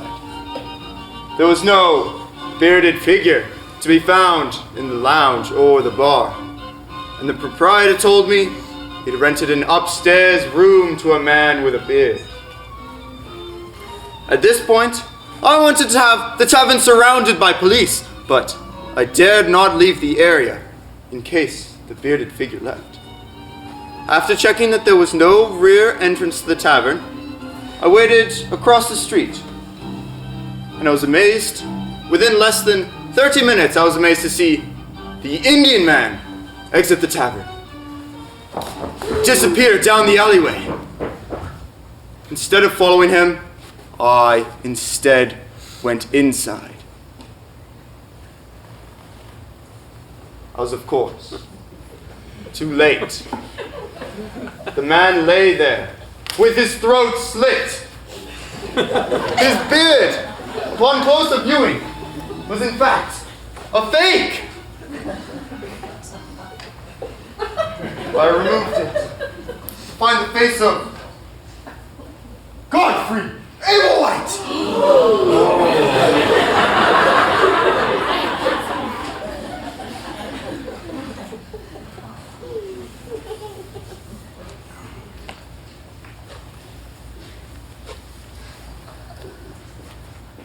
Now, I've known of Ablewhite's debts, and of his 2 attempts to marry Rachel Verinder for her money, and that he had somehow managed to get his hands on the Moonstone. His plan, I imagine, was to take it to Amsterdam, where it could be cut into several fine pieces that would be easier to sell.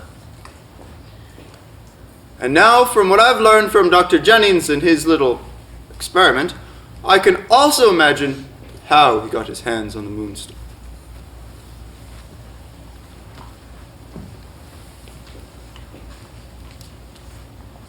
Mr. Blake, are you all right? You look ill. Why are you out to bed? Godfrey, how did it happen? I can't remember. How did what happen? This. What is it doing in my hands? It's the Moonstone. Who gave it to me? Did you give it to me? Not I. Oh, I don't understand. I'm asleep. I'm asleep. But what about the diamond? What? Oh! What am I to do? Give it to me, Franklin. I will have it locked in the safe.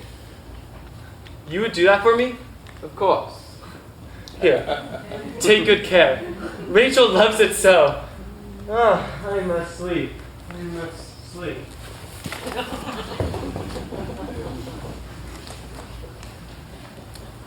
Now, this is all conjecture. I would not submit it as proof, or even as evidence. Call it a hunch.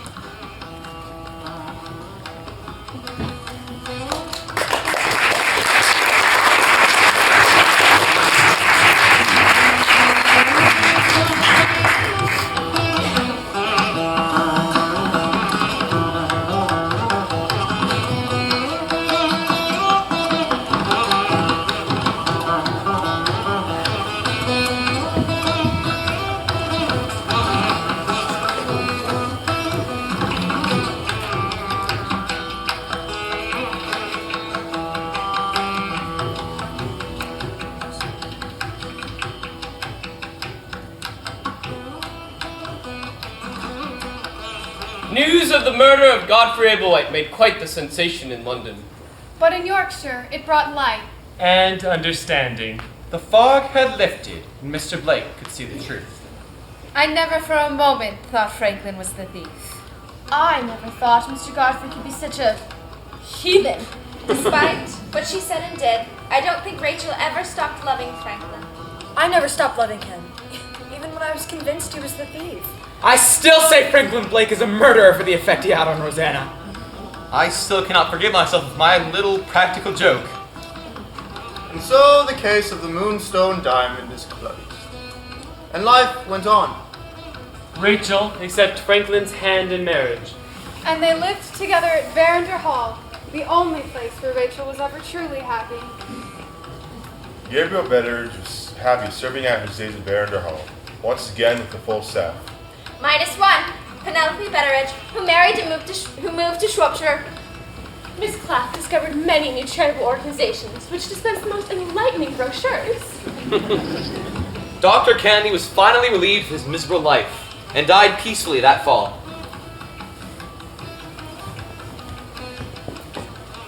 Dr. Jennings cared for Dr. Candy until the end, then mercifully succumbed to his own heart ailment and slept on peacefully forever without the aid of opium. Limping Lewis, as he was so cruelly called, left Yorkshire and went to London, where he disappeared and was never heard of again. Godfrey Ablewhite was buried on the family estate, where, having caused the biggest scandal in the 4-century-old history of the Ablewhite family, he rested in contempt. Sergeant Cobb retired completely to tend to his roses with care. Within 2 years, he was buried, where the roses now tend to him.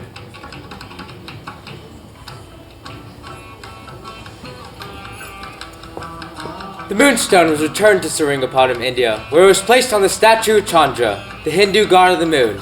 It remains there to this day.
And I'm going to hand it over to Ross.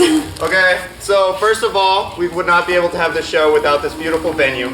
So our first thanks goes out to OBCN for allowing us to perform in their church. So big thanks to them. And then, give them a hand. And then next, I'd like to invite all of the set crew, costume, hair, and makeup to all come out here. All you guys, I know you're hiding next to me. Come on. There we go.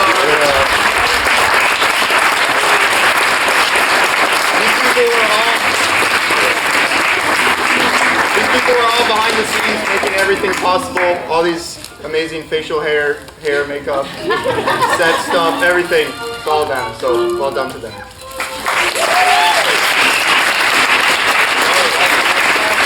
Thank you to sound, lighting, and video for making this even more of an enhanced experience.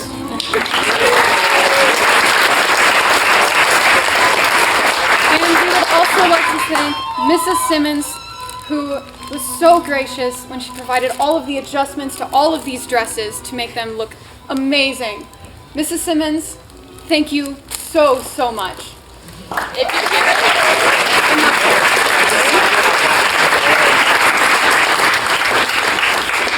Mama, come here. Thank you. You are, I'm gonna cry. You've been incredible these past 3 years in Bow, and when I was in middle school drama. The seniors have a special gift for you. We wrote down all of the things that we love about you and the ways that you've blessed us. You are an incredible human being, and we love you so much.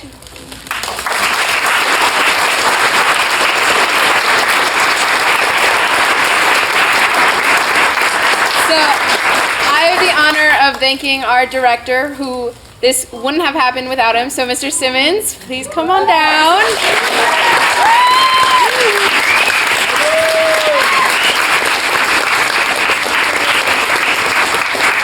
So, who can turn 13 rambunctious teenagers into amateur advanced actors? The truth is, no one. But what Mr. Simmons did was even better. He identified our strengths and weaknesses, and he pushed us to our limits. We are so happy to have him. He is such a great director, such a great teacher. We've learned so many things that we wouldn't have learned except in drama class. And we are just so grateful for him. Mr. Simmons, thank you for laughing even when you don't get the joke. Thank you for your incredible patience and your kind-heartedness. Thank you for always caring about everything, our physical health, our mental health, our emotional well-being. Thank you for caring about stuff outside of the play and outside of drama, and always being there for a kind smile and a warm hug. So we have this picture that we framed, and the seniors all signed it. Thank you so much. We're so grateful, and we love you so much.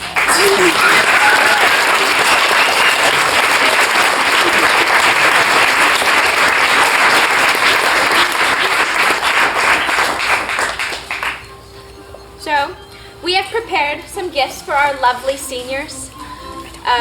They are all piled over there, so give us 1 second to go grab those. But we have some letters and just some things to share with them. Come on, guys.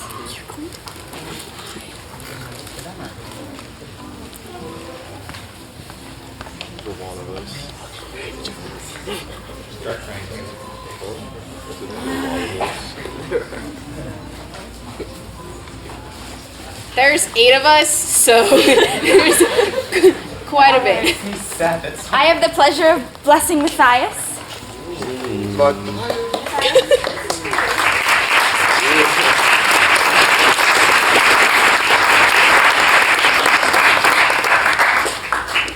Oh, Matthias, what a year. What a year full of laughter, bonding, and learning. This year has been a wonderful adventure with all of you seniors, and it's been so much fun watching this special group become a family. One thing a family does is grow, and with you, Matthias, I've never seen someone improve and grow as fast as you. Watching you come alive with strength in our first semester production was spectacular, and knowing how well you captured the eyes of the audience as a Pusch will be so amazing to watch.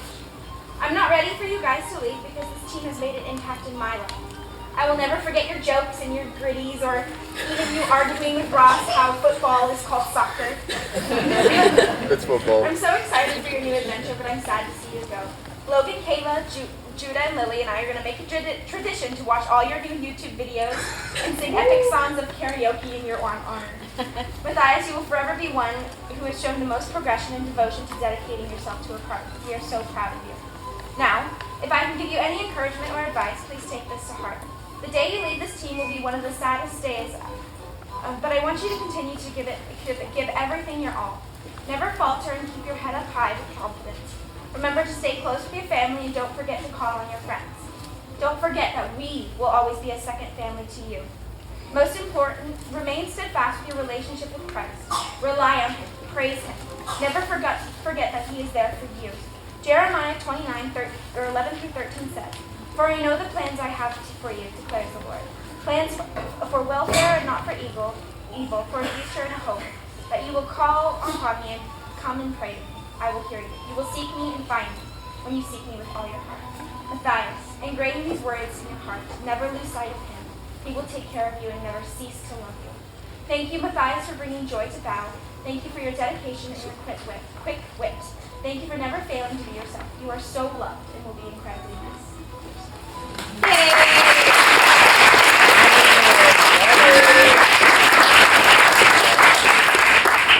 Well, I now realize that I suck at writing.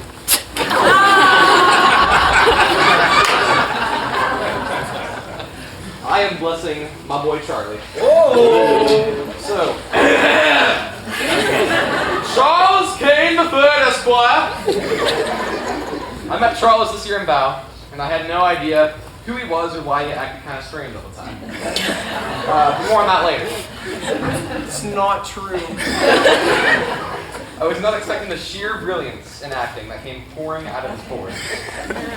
He was always there offering advice to me about lines. In fact, he was actually the original creator of the ha-ha-ha! He would also bring up suggestions for blocking, even with Mr. Simmons, like, nah, bro. Charlie puts all the work in the world into his character and memorizing his lines verbatim. Also, I must compliment his performance as Death in Every Man Knows It was top tier. I also must dedicate a section to his brilliant mind, as it's hard not to acknowledge. Charlie came up to me on Desmos and showed me some strange functions in his graph and explains how it works. He shows me equations and tries to wrap his mind around why the solution is what it is. I'm not shocked he received the math award, as it's well deserved. He truly is a genius. So true.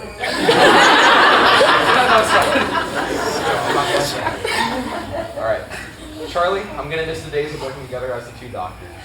I will miss your insane character depth and the amazing delivery of lines. I'm gonna miss the days of walking into Bow and you showing me a strange graph that you stumbled upon and a mean behind it. You're going places, kid. I'm looking forward to the day future kiddos will have to study you in history because of the impact God will help you leave on the world. Also, W obviously.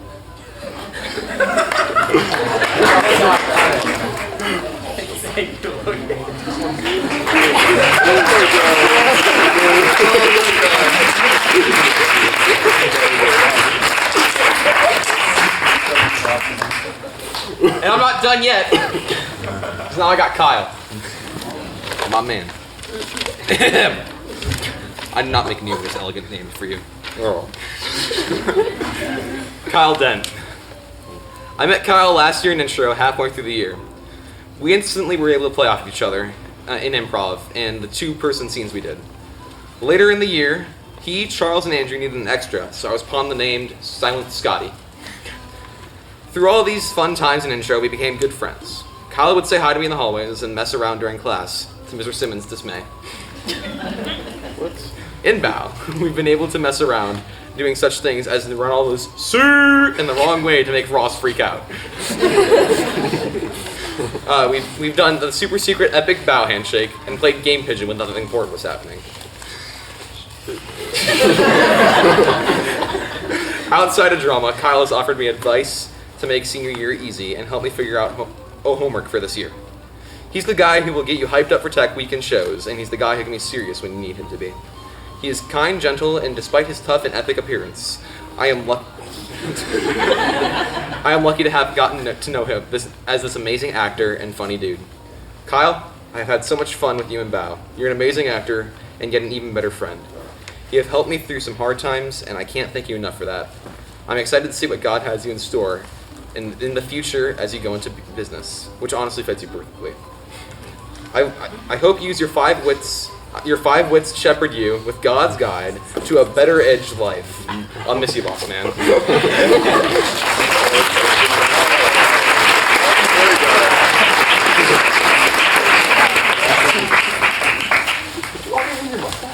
No.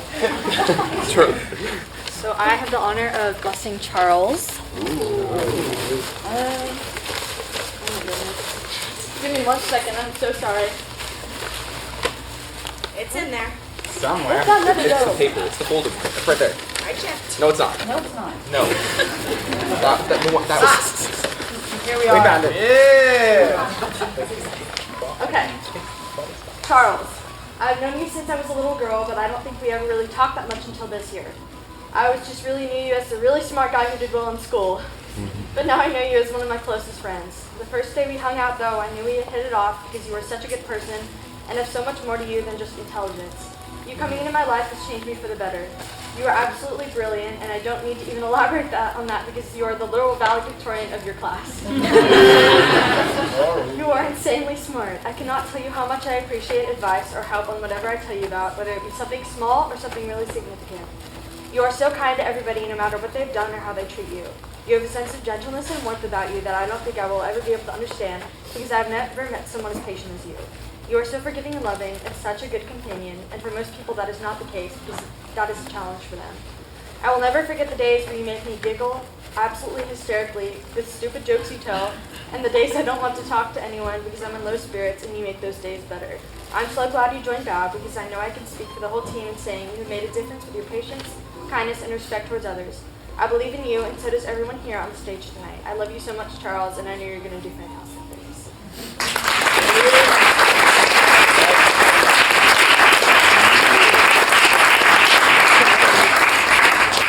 I also have the pleasure of blessing Noah.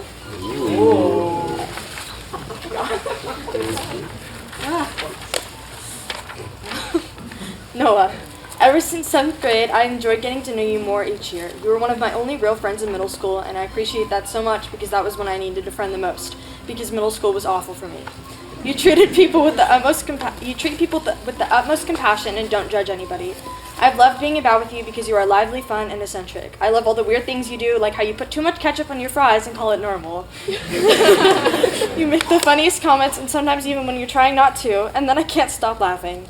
You're also so spontaneous and have so much energy, yet you are able to be reserved when it is needed, and you keep our team together.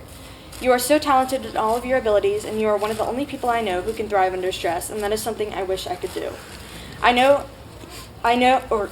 You were absolutely fantastic as Franklin Blake, and I could tell you took so much time with the lines because you memorized them so diligently. I appreciate you always offering advice to me when I'm going through something that I'm struggling with. You could listen to me rant for hours and still be helpful. It is so easy to trust you because you are so genuine and kind. I love you so much, Noah, and I know I have so much hope for you in your future.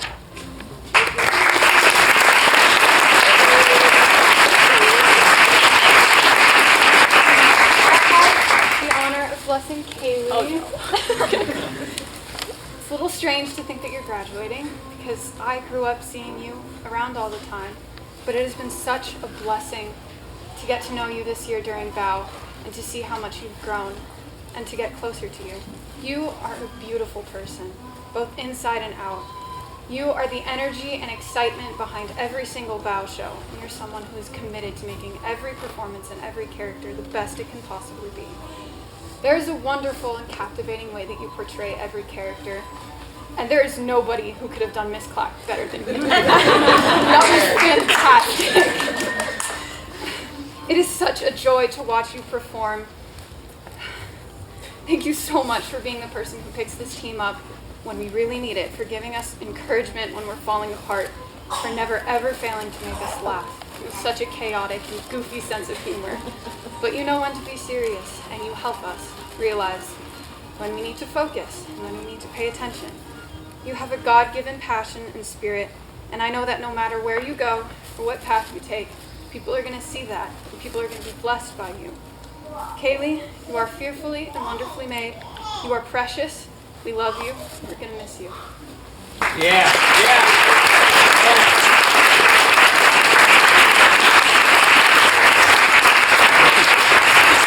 All right, so I am going to be blessing Ross, our fantastic detective this evening, or day, it's matinee. I don't know times. All right, I'm not ready for this. Ross, it's crazy to think that I've known you for a little under a year, really. In the short time that I've known you, you've been just a fantastic friend and part of BOW. We're all gonna miss you like crazy. Everyone is still gonna be here. You help rein in the group when we're going insane, like fairly consistently. You really allow the light of God to shine through you in every aspect of your life. You show such dedication and just drive in BOW and in chaplaincy, even if it is for 10 boom. Second place house. I know that BOW won't be the same without you. But you are leaving it better than you found it, which is something that we're always told to do at school. No one can say that you haven't been an integral part of the company and the school. God is doing amazing, amazing things in your life, and we are all behind you.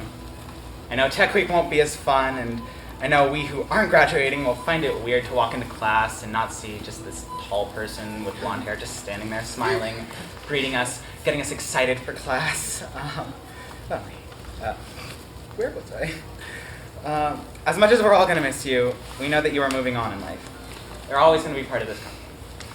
People always say that Bow is a family, and all of us here can attest to that. Family doesn't just end after a certain amount of time has passed, or when one person moves away or goes on to do something great. Bow is a family, and you will always be part of it. And in this family, it seems to me that you're the older brother that all of us really need. You offer us consistent wisdom, you're an endless wellspring of joy, and as always, rule follower who says, hey, not right now, guys, save it for later. But the world needs that, and the world needs who God is calling you to be. We can't keep you to ourselves no matter how much we want to. In this world, good friends are hard to come by. No matter,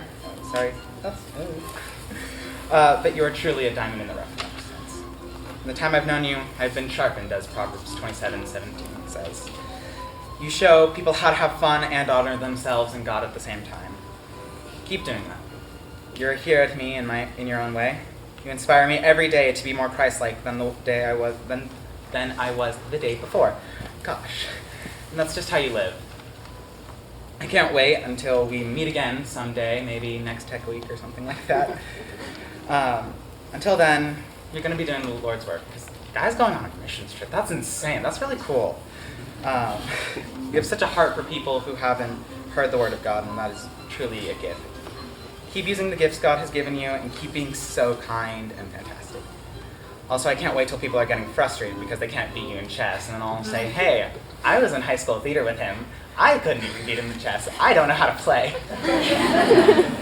Peace out, knowledge, Mac and Cuff. Thank you so much.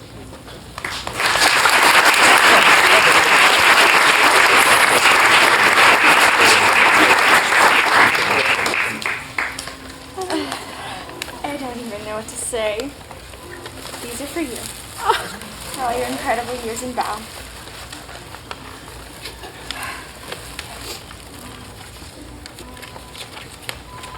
My dear Haley, you will never know how long it has taken me to write this letter. There are just too many things I have to say and not enough paper in the world. I'll never forget the times we've laughed together, cried together, danced together. Those Taylor Swift songs just get the best of us, don't they?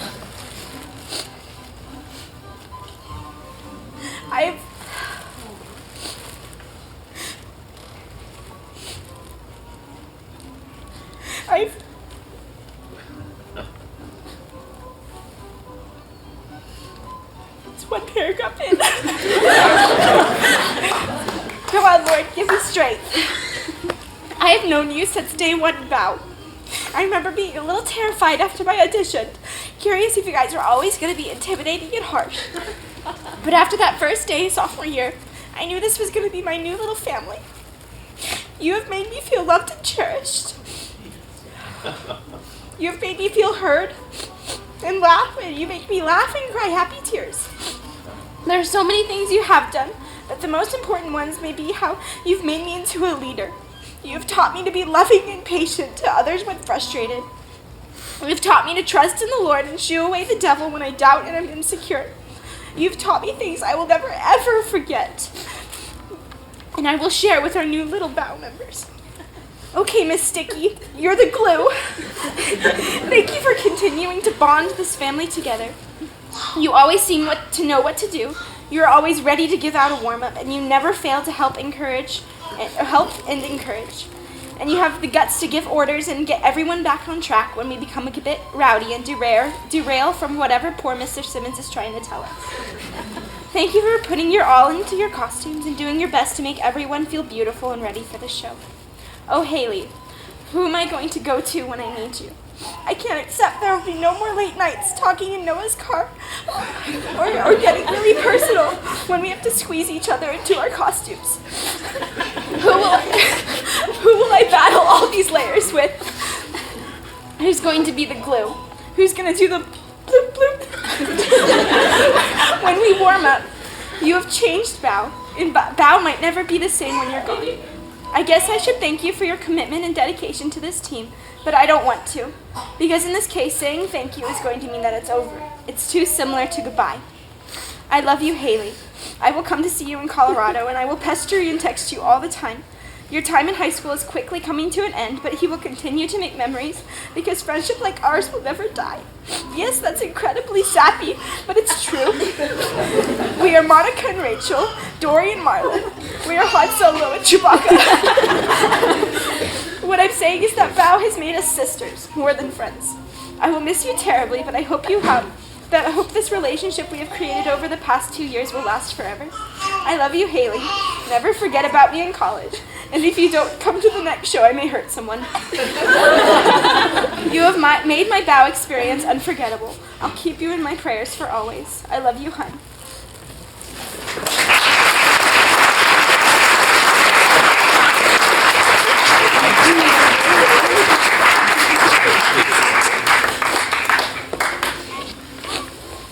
We agreed on one page.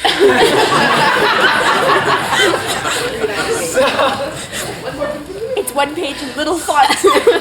So, this year we decided for the bow senior gift, and unfortunately the guys has not arrived yet, which I feel really bad about.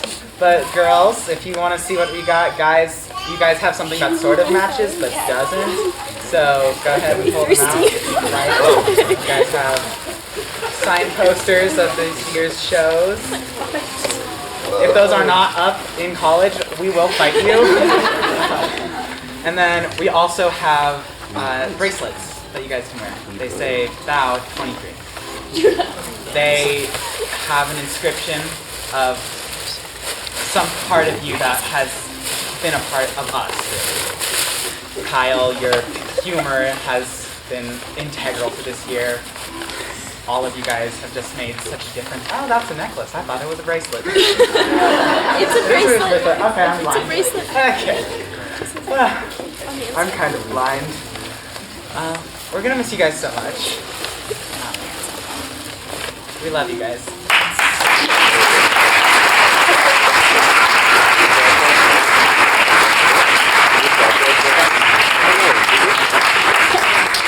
Thank you all for being a part of this special day.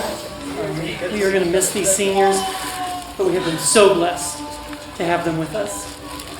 I'm glad you get to see how close they are. So, now on the practical side, we could take about 10 minutes and have some fun, meet people, take some pictures. That would be great.